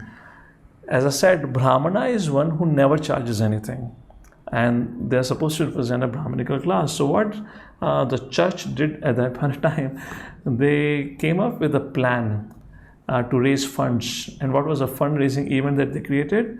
They started charging people for forgiving their sins at different rates. So there used to be a Sunday service where there'll be people lined up, and one by one they'll come and confess for their sin to one of the pastor, and according to the gravity of the sin, they will be charged. And on the basis of the money that they given, the promise was given to them that now your sin has been forgiven. So like that, they started raising funds. And certainly their fall was just a matter of time. So at that point of time, there was a German monk by the name of Martin Luther. And we know of Martin Luther II, right? Junior in 1960, who started a black revolution like that. So this was originally it was Martin Luther, a German monk, who, when he saw the Pope and his associates are engaged in such a sinful activities, then he raised his voice, and then he started a revolution, what is called as Protestant Reformation, which was largely supported by the Kshatriyas, or the administrative or the ruling class, to destroy the influence of the Pope, the so-called Brahmanical class, because this class had become entirely corrupted. And this happened between 16th to 17th century, and many people, whenever you have any reformation or protest like this, it's a period of struggle where many people were killed or lost their lives like that. So if you look at in Vedic culture, the Varnashram system was good till the time the connection between the Brahmanas and the Lord was there. The moment Brahmanas became materialistic, the Kshatriyas class became exploitative like that. In other words, when the Kshatriya class, a European administrator, they lost their faith on the Brahmanical class, which means the Pope and the pastors, because they had become corrupted, then the Kshatriyas became on their own. And it is a matter of time wherein another revolution is supposed to happen, where now the Vaishyas, which means the business class, is going to protest against the Kshatriya class, because now they are being exploited by heavy taxes by the Kshatriya class. And that revolution was named as French Revolution, which happened in 1789. So like that, the whole degeneration or degradation is happening. Now the Kshatriyas began to exploit Vaishyas by heavily taxing them like that. To give you an example, there was a King Louis, I believe the 7th or the 8th, 7th, X1V, which means the 14th in the generation. At that point of time, there was such a poverty in France for the next, almost for the period of 30 years, the people only had bread to eat. And this king, who was a Kshatriya, had gradually increased the tax amount on the bread so much, the only food that the people had to eat, had available with them to eat, was became so expensive, the larger population of the country could not afford it. And as a result, the revolution was indeed had to happen, and that was called as the French Revolution, which started in 1787 and which ended in almost 10 years later in 1909, which uprooted the rule of the Kshatriyas and brought the rule in the hand of Vaishyas. And that was the birth of capitalism. And that is how capitalism came into existence. So now the Vaishyas are the ruling class without anyone to supervise their behavior. And if you have a businessman without any rules and regulation, you know that a businessman can really exploit and cheat people. Now the business class became, or the Vaishyas became, the exploiters of the Shudras, which led to the next revolution called as Russian Revolution that happened in 1917 and 1918. Hare Krishna. The Russian Revolution, not going details of it, just a crux of it. 1913, there was a First World War, and Russia, being a very powerful country, yet lost the war, not because they were defeated by the enemies, but the then king of Russia was busy enjoying his life in a huge 1,000 hectares land of castle somewhere in Russia, wherein the army men at the borders of Russia died in huge number because of starvation, because the king did not take care of the meals and the basic necessity, which led to a revolution which was led by Vladimir Lenin. And at that point of time, the king of Russia was Tsar Nicholas II. And by the fall of the Vaishyas, Shudras came to rise, and when Shudras came to power, that is how the communism came into existence. So my question to you all is, now did it resolve the problem? No, the problem still persists. And there is an ongoing battle between the capitalism versus the communism. They are trying to choke each other. That's the whole thing is happening. So what is capitalism? Capitalism means take care of greed of selected few, wherein the goal is to profit from the misfortune of others. So capitalism, the philosophy is giving and taking, where greed becomes manifested wherever there's a mentality of ownership and proprietorship. And wherever and whenever the greed exists, perpetual struggle arises from the domination of one class over the another for the purpose of enjoyment. And just like I remember last time when the lockdown began for the first time in India last year because of the COVID crisis, the rumors began to spread around. The whole IT industry is going to collapse. People are going to lose their job. And I believe some of you might have heard it. And the fear was so much that everyone was working overtime, even without manager asking them. So that's a point of exploitation. without getting paid extra, yet everyone worked overtime because the fear was created so much. Whereas communism, so capitalism is, it takes care of the greed of few at the cost of everyone else. Whereas communism is, communism is based on the idea that you take care of everyone's need. All the citizens are meant to own all the country's facilities. However, that's just never possible.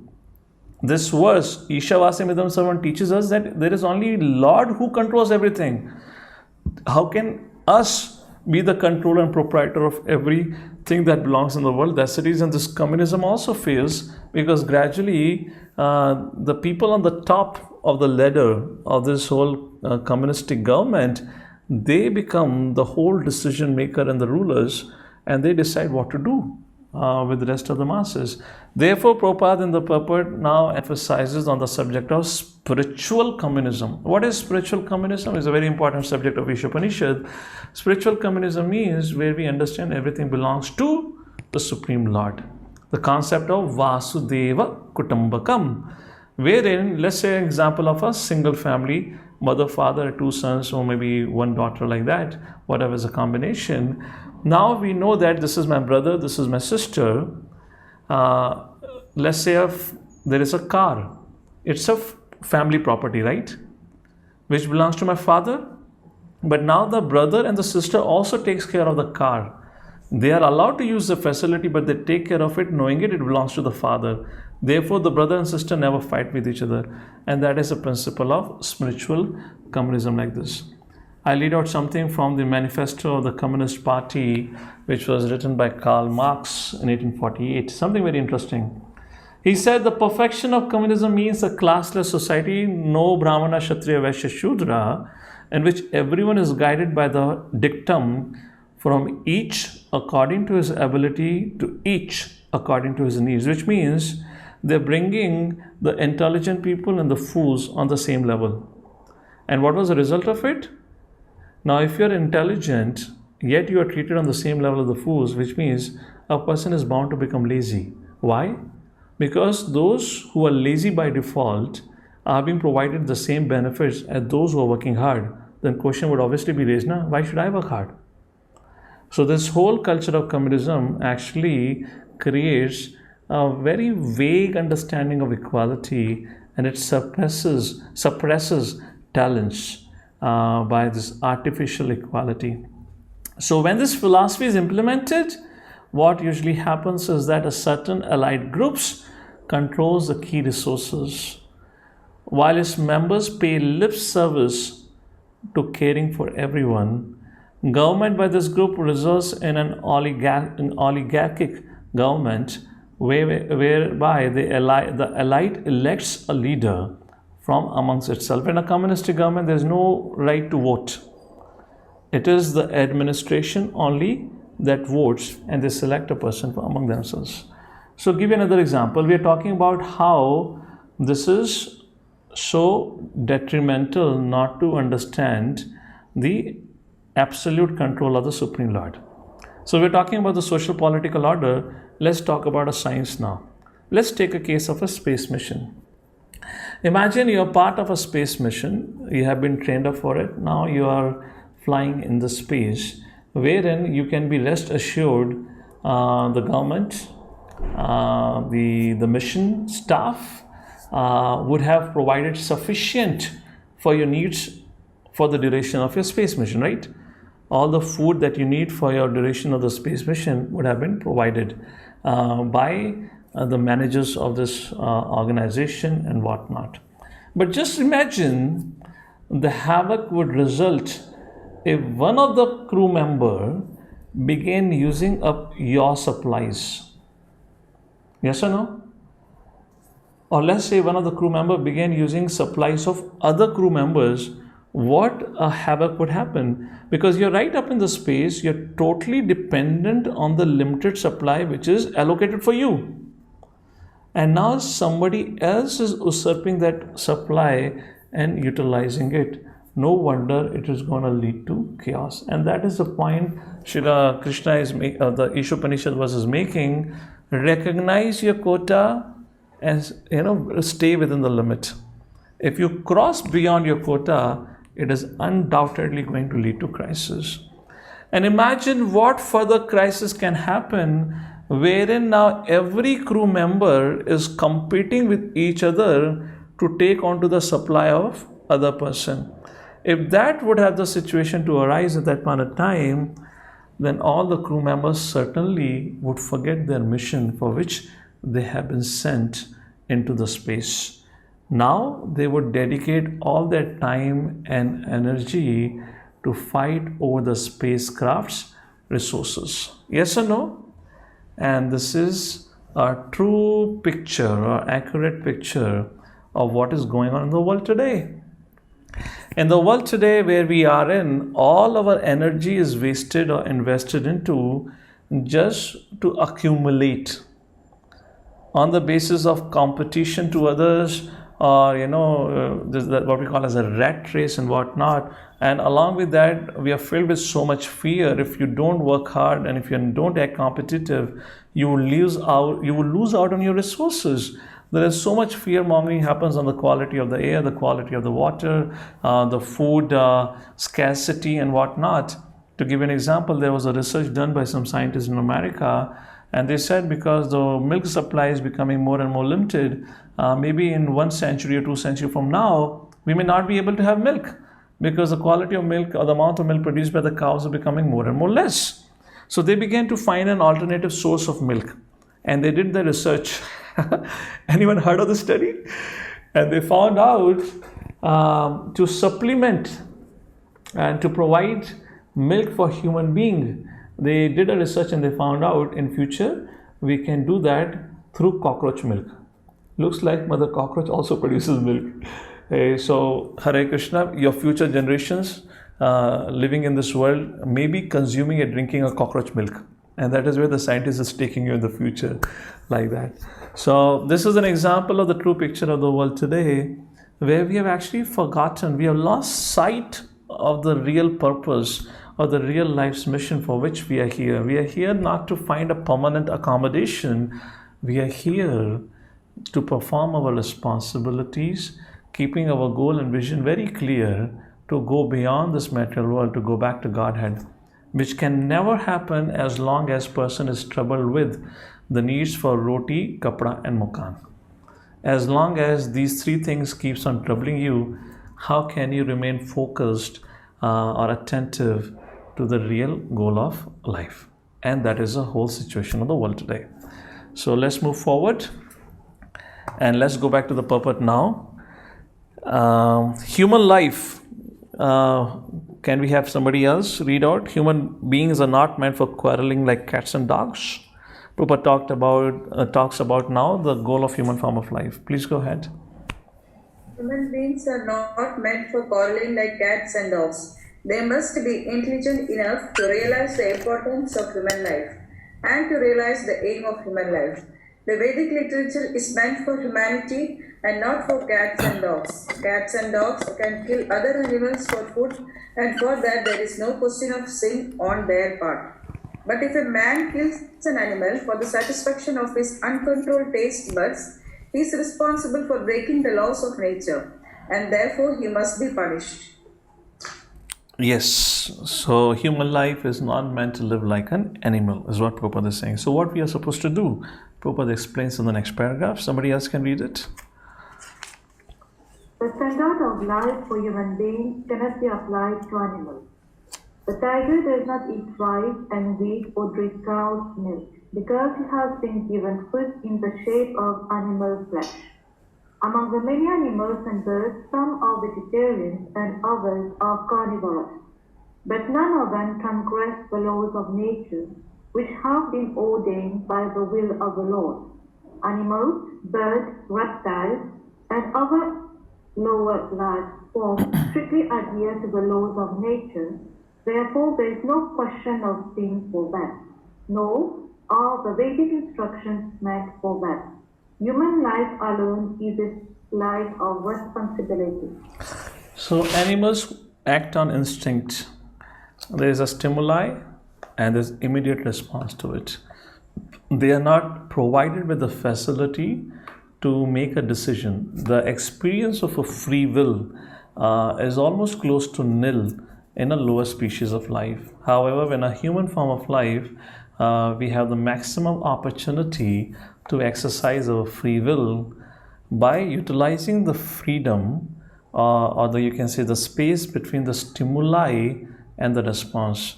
Where it is mentioned, the space between the stimuli and the response lies the freedom of our making the best decisions, which in return will give us the progressive life. So that is what Prabhupada is saying. Why animals do not incur sin? For example, lion, if it eats the cow flesh and all that, because that is what is being provided for their sustenance by the nature. Jivo jivasya jivanam is the principle. That's a verse like that. Jivo jivasya jivanam.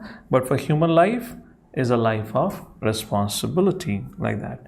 So Prabhupada mentions a quota of in human diet. Next, coming to the concluding part, please somebody else read out from the next paragraph.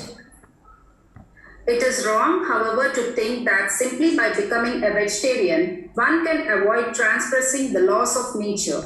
Vegetables also have life, and while it is nature's law that one living being is meant to feed on another, for human beings, the point is to recognize the Supreme Lord.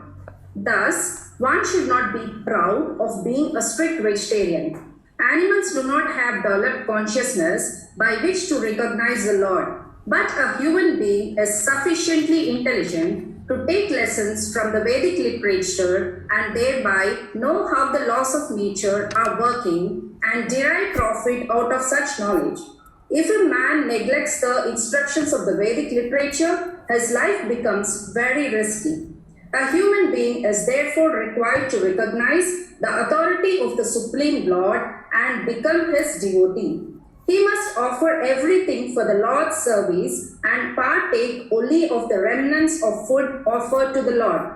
This will enable him to discharge his duty properly. In the Bhagavad-Gita 9-26 verse, the Lord directly states that he accepts vegetarian food from the hands of a pure devotee. Therefore, a human being should not only become a strict vegetarian, but should also become a devotee of the Lord, offer the Lord all his food, and then partake of such prasadam or the mercy of God. Only those who act in this way can properly discharge the duties of the human life. Those who do not offer their food to the Lord eat nothing but sin and subject themselves to various types of distress, which are the results of sin. Bhagavad-Gita 3.13 verse. Thank you. So here again the point is established. The animals do not incur sin for violating the laws which are given probably for the human beings, because there is no concept of the free will. They act according to the needs. An animal, for example, a tiger would never eat grass and the cow would never eat flesh. That's just not possible. They don't have that sense given. But human life that is being provided not for the purpose of choosing non-vegetarian diet over vegetarian diet, but the opportunity is given to choose, to understand why am I suffering, why I'm into this world of place of suffering and challenges, and how I can set myself free. And therefore, Srila Prabhupada says in the last line of that the paragraph which you read, those who do not do so are eating only sins. They will be subjected to different types of distresses which are the result of the various sins. Very interesting. We'll be discussing at length on the subject matter of sin, Papa, and Bhakti Rasamrita Sindhu. But I'll just give you some clues here for you to think about. How many of you, first of all, agree that our forefathers were far much more peaceful and satisfied, content, and happy? I'm not saying comfortable. I'm not talking in terms of convenience, but happy, satisfied as compared to our generation. How many of you think of this? Hare Krishna. So how do I see all of you? Maybe you want to raise your hand, type in yes or no something. And is there somebody who says strongly, no, not at all, Prabhuji? I am the most happiest person. So looks like everyone agrees to that, right? Anyone who's disagreeing here? Now, have you ever thought why so? Of course, we don't have much time for discussion now, but I'll just give you some cues for it, or the clues for it. You'll see in our previous generation, the sense of dharma was very deeply rooted in the lives of individuals. There was a far greater sense of dharma and adharma. To give an example, back in 2006 and 2007 when I went to America, until that point of time when I was in India, actually I had not come across much people who were into non-vegetarian diet. In my circle, I'm saying, in my friend circle and all that. But something very surprising happened when I came in 2012 back to India.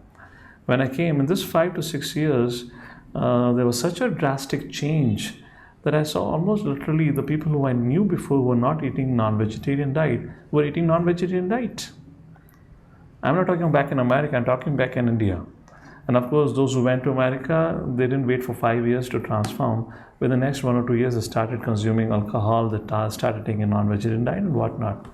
The point I'm making is, because of the modern education today, which is deeply stooped in atheism, we as an individuals are becoming more and more disconnected in our relationship from the Supreme Lord. Because we are becoming more disconnected, so what is happening? We are performing, we are kind of getting into the sense of that there is no controller, there is no rules and laws of the nature. Therefore, what is acceptable by the society today, although the society largely is made based on sinful principles, where the sinful life like meat eating is encouraged, illicit relationships are encouraged, alcohol is encouraged, gambling is encouraged. If you don't do it, people think you are an outcast, as they say. So when you become more and more part of the society, then what happens? By default, we start performing sinful activities. Even if we don't do it, just being in that association, we incur so much sin. And therefore, we are incurring sin, as Prabhupada says, as a result of that sin, which graphically I'm telling you, which comes and sit on our head. Have you had an experience? I know that one experience that a man has when he gets married, on the day of marriage. I don't know about elsewhere, but in North India, they wear a very heavy pagdi. I remember my cousins wearing a very, very heavy pagdi. I don't know about mothers for that reason. So the pagdi is very heavy and feels heavy burden, yes or no? And sometimes to move the neck becomes very difficult. It feels like you will crack up your neck. How many of you married men agree with that? Was a situation like that? If you were from North like that? So sin comes and sits on the head, which means you're always agitated and disturbed. Your mind becomes so restless and you have no clue of it why it is, because we are so much caught up into this sense of roti kapda makan. It is all happening because of the sin getting accrued. So therefore, the culture of charity, the principle of Ishavasa have to be applied. The foremost idea of Ishavasa Principle is to understand that Krishna, the Lord, is in control of everything. He is the proprietor of everything. And second aspect, the Ishavasa Principle only becomes complete, not on the basis of knowledge, but in terms of application, when we start using everything in the service of the Lord. Is that making sense? Saying that I know Krishna exists is not enough. When you don't begin to serve Krishna, then it means that you understand Krishna exists, the Lord exists. And that is a point or the gist of it.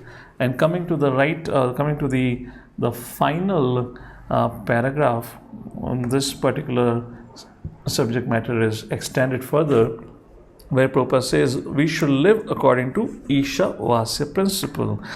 The last paragraph, Prabhupada continues the discussion on sin. Somebody please read.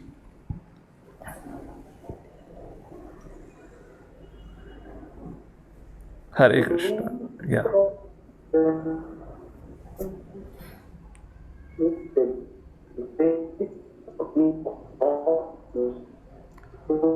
Hare Krishna. Is everyone able to hear, or am I only having problem hearing? Okay. Yeah, there is a problem. Yeah, there is a problem in his connection. All right. Harinam Prabhu, you go ahead and continue reading then. It's just one paragraph. Yeah, so the root of sin is deliberate disobedience to the laws of nature through disregarding the proprietorship of the Lord. Disobeying the laws of nature or the order of the Lord brings ruin to a human being. Conversely, one who is sober, who knows the laws of nature, and who is not influenced by unnecessary attachment or aversion, is sure to be recognized by the law and thus become eligible to go back to Godhead, back to the eternal home. So, the roots of sin is not living by the Ishavasa principle, which means disobeying the laws of the Lord or the laws of the nature. And as we accrue more and more sin, to that degree we suffer in life through physical disorders, mental diseases and whatnot is being explained here. So in essence, and the gist of this whole verse is recognize the control of the proprietorship of the Absolute Truth, the Supreme Lord, and then live according to that understanding by utilizing one's body, one's mind, one's speech, everything in the service of the Lord, of course, according to your capacity. And that way we can live in this world in a God-conscious way, have a progressive life, find happiness even in this world of Dukhalayam Shashvatam, because we are trying to satisfy the Supreme Personality of Godhead. And therefore the next text number 2, where it is mentioned, Kurvan eveha karmani jiji visikshatam samaha evam tvainanitasti na karma lipyate nare, where it is said, you have no other alternative than to live by the Ishavasa principle. If somebody thinks, who cares, God exists or not, I will do whatever I want to do, for them, text 3 is spoken. Asuranamate loka andhena tamasavartaha tamste pretabhi gachanti yeke chatma hanojanaha. For such people who say God does not exist, or who live with that understanding, considering themselves to be the supreme control and proprietor, for them they suffer in the present and they suffer in the future. Asura namate loka, for such people their next destination is they're casted into hellish conditions of life, which is called as Asura namate loka. That lokas are known for asuras, asuric mentality. Asura namate loka andhena tamasavrataha tamste pritya gachanti. Gachanti means he enters. Tamste pritya means a subtle body. Preta enters into that abode of hellish planets, and such a person is called as Yeke Cha Atma Hanojana, is called as a killer of the soul. So the first 3 texts establishes Ishavasa principle, strongly urges us to live by this principle, and if you do so, text 2 says continue doing so, because that is what will give you moksha or award you deathlessness. And if you don't do it, the text 3 tells us we continue to suffer. With that, we come to the conclusion of our today's discussion on text 1, where these are some of the subject matters that we discussed. First, Vedic knowledge is infallible. Then what is Ishavasa principle Prabhupada established. Then we saw one's quota in nature. We also understood the quota. Quota means sanctioned and sanctified. Sanction is not enough. It has to be sanctified by being used in the service of the Lord. Then we saw example of quota in human possession of the earth, where we talked about the medieval era of how the theocracy turned into a democracy. We talked about that. Then example of quota in human diet was given by Srila Prabhupada. And finally, to conclude with, Prabhupada urged the readers, his students, that we should at all times live according to Ishavasa principle. These are some charts that will help you kind of revise what we discussed. So 2 things. First, Krishna is a proprietor. Prabhupada talks in the purport about who says it. So Prabhupada says it is spoken by Vedic scriptures. What is said? Krishna is the Supreme Personality. How is he proprietor is being explained. Then what is a living entity's role? This is a summary of the purport, okay? Prabhupada says he's not a proprietor. He's acting on this role, therefore he's suffering. Not a proprietor means he cannot claim to be a proprietor. And what if I claim? Then he gets punished for it. Acting on this role, living entity's role, acting on this role means understanding that he is subservient to the Lord. How does it mean to follow that? He recognizes Lord's supremacy. He offers that he has everything in the service of the Lord, and finally he goes back to Godhead. So how is Krishna is a proprietor? Who says? Veda says what is said, that he is Apurusheya, he is beyond the control of the material nature, and he is the controller of everything, Paranapara. How is he the proprietor? Prabhupada gives certain of these analogies. Living entities role, not a proprietor. Prabhupada gave the example, building material, house, dwelling place, a lesson from a cow. The cow produces milk, the milk is not meant for her consumption, like that. And Prabhupada compares the tiger and cow and a human being, where he says human life is a life of responsibility. What if somebody claims I am a proprietor? There would be no peace, there will be violent reactions, a sin will be incurred and will be punished by the laws of material nature. And acting on this result, we have already discussed that way. So recognizing this means we should not be only vegetarian, we should also offer it to the Supreme Lord. Offering means prasadam, and like that. Quotes, honesty among thieves, and this is the concluding slide. Mantra 1 reveals our practice of accepting only our quota and engaging in the Lord's service. The focus in this mantra was on considering everything within this world as a property of the Lord, meant for his enjoyment. And there's a prayer that we can offer through this mantra, that my dear Lord, kindly help me to gain the realization of accepting everything as the Lord's property. Ultimately, it is a prayer that counts, that helps us, to accomplish, wherein we are fervently making or cultivating a desire to accomplish something. With that, we come to the conclusion.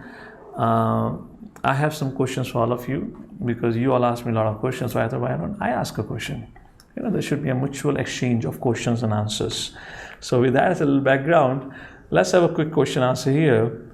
I know the time is up. We can officially call it off because it's 2:30. So those who wish to excuse themselves for anything else, they're more than welcome. I'll just sit for another 5 to 10 minutes. And let's do a quick recap and just see how much we've understood. So, how to apply Ishavasa Principle in personal life? Anyone would like to give an answer for it?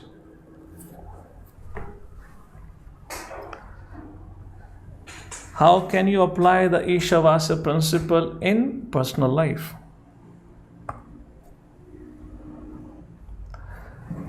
Yes, Mother Bhagavati. So I can't see the whole name. Please go ahead and unmute. Hare Krishna, Prabhuji. Yes, Mother. We can offer whatever we cook as offer as prasad to the Lord and eat in the form of prasad.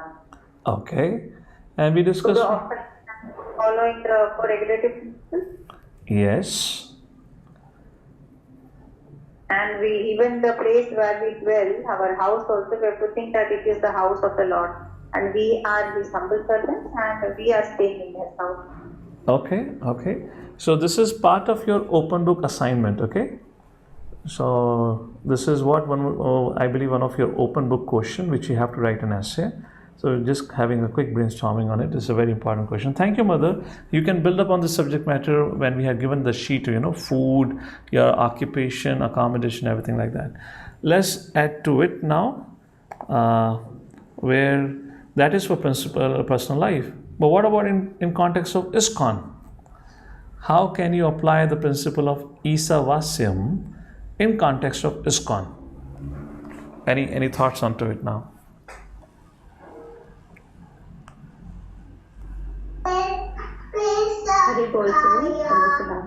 Who is speaking? Yes, so I think, it's Priya here. Okay, yes. I think, Prabhu, in terms of ISKCON, first and foremost thing would be to understand our Guru and Acharyas, to follow proper Vaishnava etiquette. And obviously we have been given 4 regulative principles, so we need to follow that, because when we understand that Lord is the controller, as we discussed in today's session, then there are some rules and regulations which needs to be followed. It should not be like that the way we want to. So we need to follow that. And obviously, in the end, everything, whatever we do, should be done as a service to Krishna and Guru. So, like we discussed about different aspects, even if it is a wealth which we are earning, or food which we are offering, or any service which we are doing, we should be doing keeping Krishna in center. And any service or any activity which we are doing, actually, be it raising kids or any other activity, can actually be centered towards Krishna, and we should really be serving Guru and Gauranga both in that way. Thank you. Just to give an extension to it, this is also can be applied in context of your ashram, because we being in different ashram can serve ISKCON as a society. This is actually in terms of how can you serve ISKCON as a society, understanding Ishavasa Principle. So one way of looking at it in terms of an ashram, brahmachari and grihastha, for a brahmachari, what it means to apply Ishavasa Principle is to dedicate everything in the service of the Lord, which means literally his own life in the service of the Lord. And that is said to be the charity for a brahmachari. And for a grihastha, the application of Ishavasa Principle in one sense in relation to ISKCON is to give charity of wealth. And that is how we can apply this, knowing that ISKCON is meant to fulfill the purpose of establishing Ishavasyam in the society. One more quick, looks like it's not visible. Yeah. One more quick trivia here before we conclude. Are people treating the property of the world as their own or as God's? Is certainly, we all know the answer, no. Everyone thinks they are the controller of it, fine. Now, this is second part is very important, where I would like all of you to pay attention. Now consider your own situation. How much of your time, energy, talents, and resources are being utilized for Lord's enjoyment or in Lord's service? This actually means in a personal life. This is what it means applying Ishavasam in personal life, which means how much we are able to actually serve the Lord. So 4 things we are talking about: your time, energy, talents, and resources. And if you look at large ISKCON, how Srila Prabhupada created, Srila Prabhupada kind of made it compulsory for every one of his disciples to attend a full morning program, which begins at 4:30 and concludes with the Bhagavatam class. And finally, you have a prasadam, which means from 4:30 until 9:30, including half an hour for prasadam, 5 hours, right? The first thing is as a service for the Lord. And then you go ahead, perform your different services of your brahmachari or grihastha, and then you come back again in the evening and have some shravanam or some adhyan and do some arati for the Lord, and then go off to sleep. So if it's a brahmachari, then whatever he does, it belongs to the Lord. It's not for one's credit, but he gives back to the temple. For a grihastha, they go to during the daytime, they work. Mother takes care of the kids if she's a homemaker. And while a man is working, he goes out and does his professional duties. And whatever talents that he has been given with, he utilizes for maintaining the family as a service to the Lord, and also follows the aspect of giving charity to the temple, to whichever project one is connected or inspired to support the dissemination of the spiritual knowledge. Like that, we can apply some of these things. So this is something for you to think. How well am I using my day? How well I'm using my talents and resources? Am I just doing things for myself, or am I contributing something towards the society? And with that, we come to the conclusion for today. Hare Krishna, Srila Prabhupada ki Jai, Śrī Īśopaniṣad ki Jai. If there are any questions, we can take a few questions now. Hare Krishna. Hare Krishna, Prabhuji. I need to understand about this 24 elements that you were talking about last time. So if I remember it correctly, I guess these 24 elements is for the spirit. Sorry, what's that? Idea of 24 elements is for spirit. Yeah. No. See, this is the 24 elements by which this whole creation is created. And we study this 24 elements under the part of Sankhya Yoga. Sankhya Yoga means to go into the details of the atoms. As a part of the Bhakti practitioners, we don't go into the details of this kind of, it's a science of how this creation took place, what are the founding elements like that. We don't go into that aspect of detail, and then to figure out who is the Supreme Lord. You know, if there is earth, water, fire, ether, from where did it came? The conclusion, it must have come from the absolute truth. So we don't recognize absolute truth through that. You know, ours is, we know that Krishna exists, the Lord exists, and we follow the principles of Bhakti by engaging in service. So this 24 elements, the study of it, the analytical study of it, which is called as Sankhya, part of Vedic scriptures, wherein we study about these 24 elements to come to a conclusion which you probably would have come to conclusion even without knowing the names of 24 elements. So that's the point about it. Okay. So for us, we have 8 elements, these 5 senses, mind, cleanse, and ego. And if animal is concerned, then they only have 5 senses. They don't have the other 3. No. Everything is there. Everything in this creation, everything is made of 24 elements. The living species are made of 24 elements. Yeah. So it's not that humans have 8. Humans have all the 24 elements.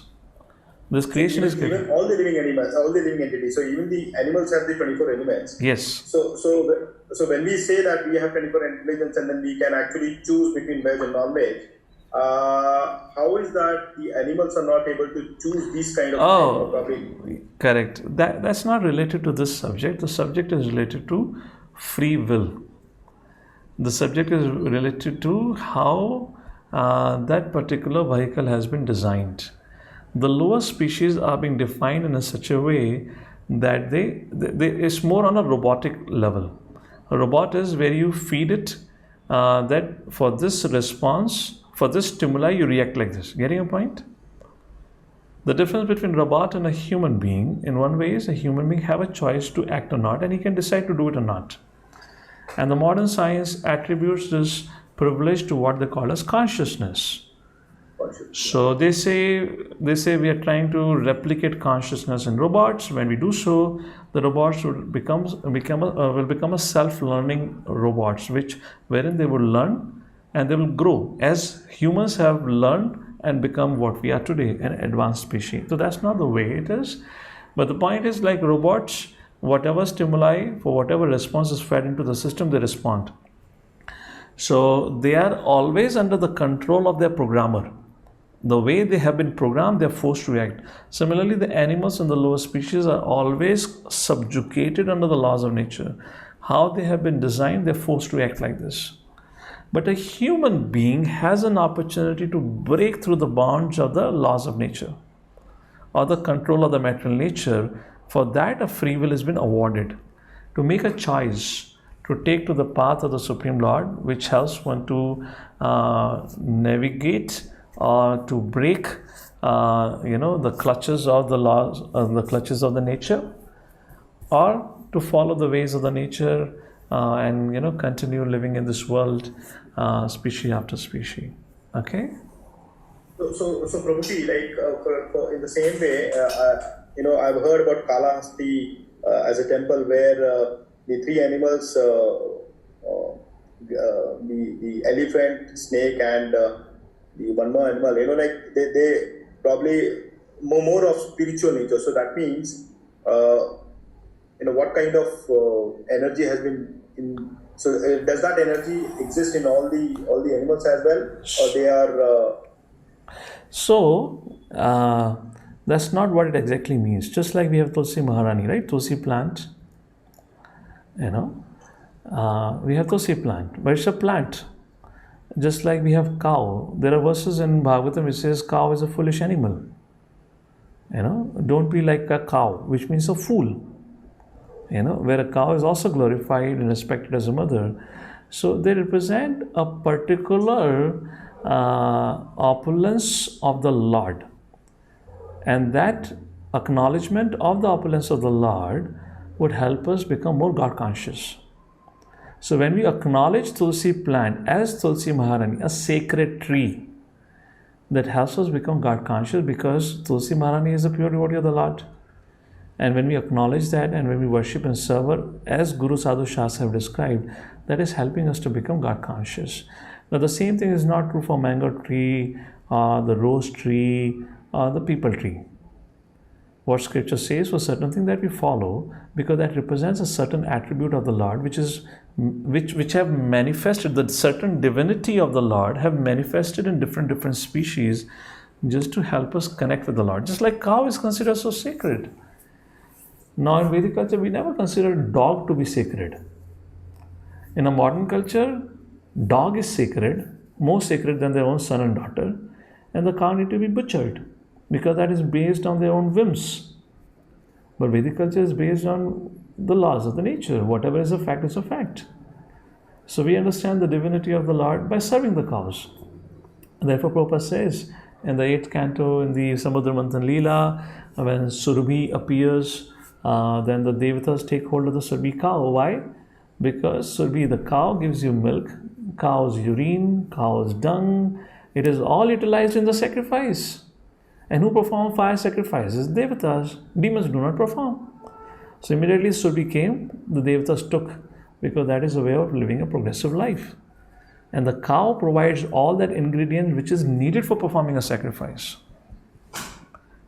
You understand the connection also? She is a means of access to divinity. Yet simultaneously, she is termed as a foolish animal, because she cannot think. Anyone can pull her and take her anywhere. So you cannot say, Hare, how scripture says this is so great, and then simultaneously it contradicts itself. It has to be seen in the context and the purpose. Okay. Thanks. Hari Bol, Hare Krishna. So, Harinam Prabhu, then we close for today. Sure. Okay. Thank you all for joining in. Srila Prabhupada ki jai, Śrī Īśopaniṣad ki jai, and have a wonderful week ahead. Recording stopped. Hare Krishna.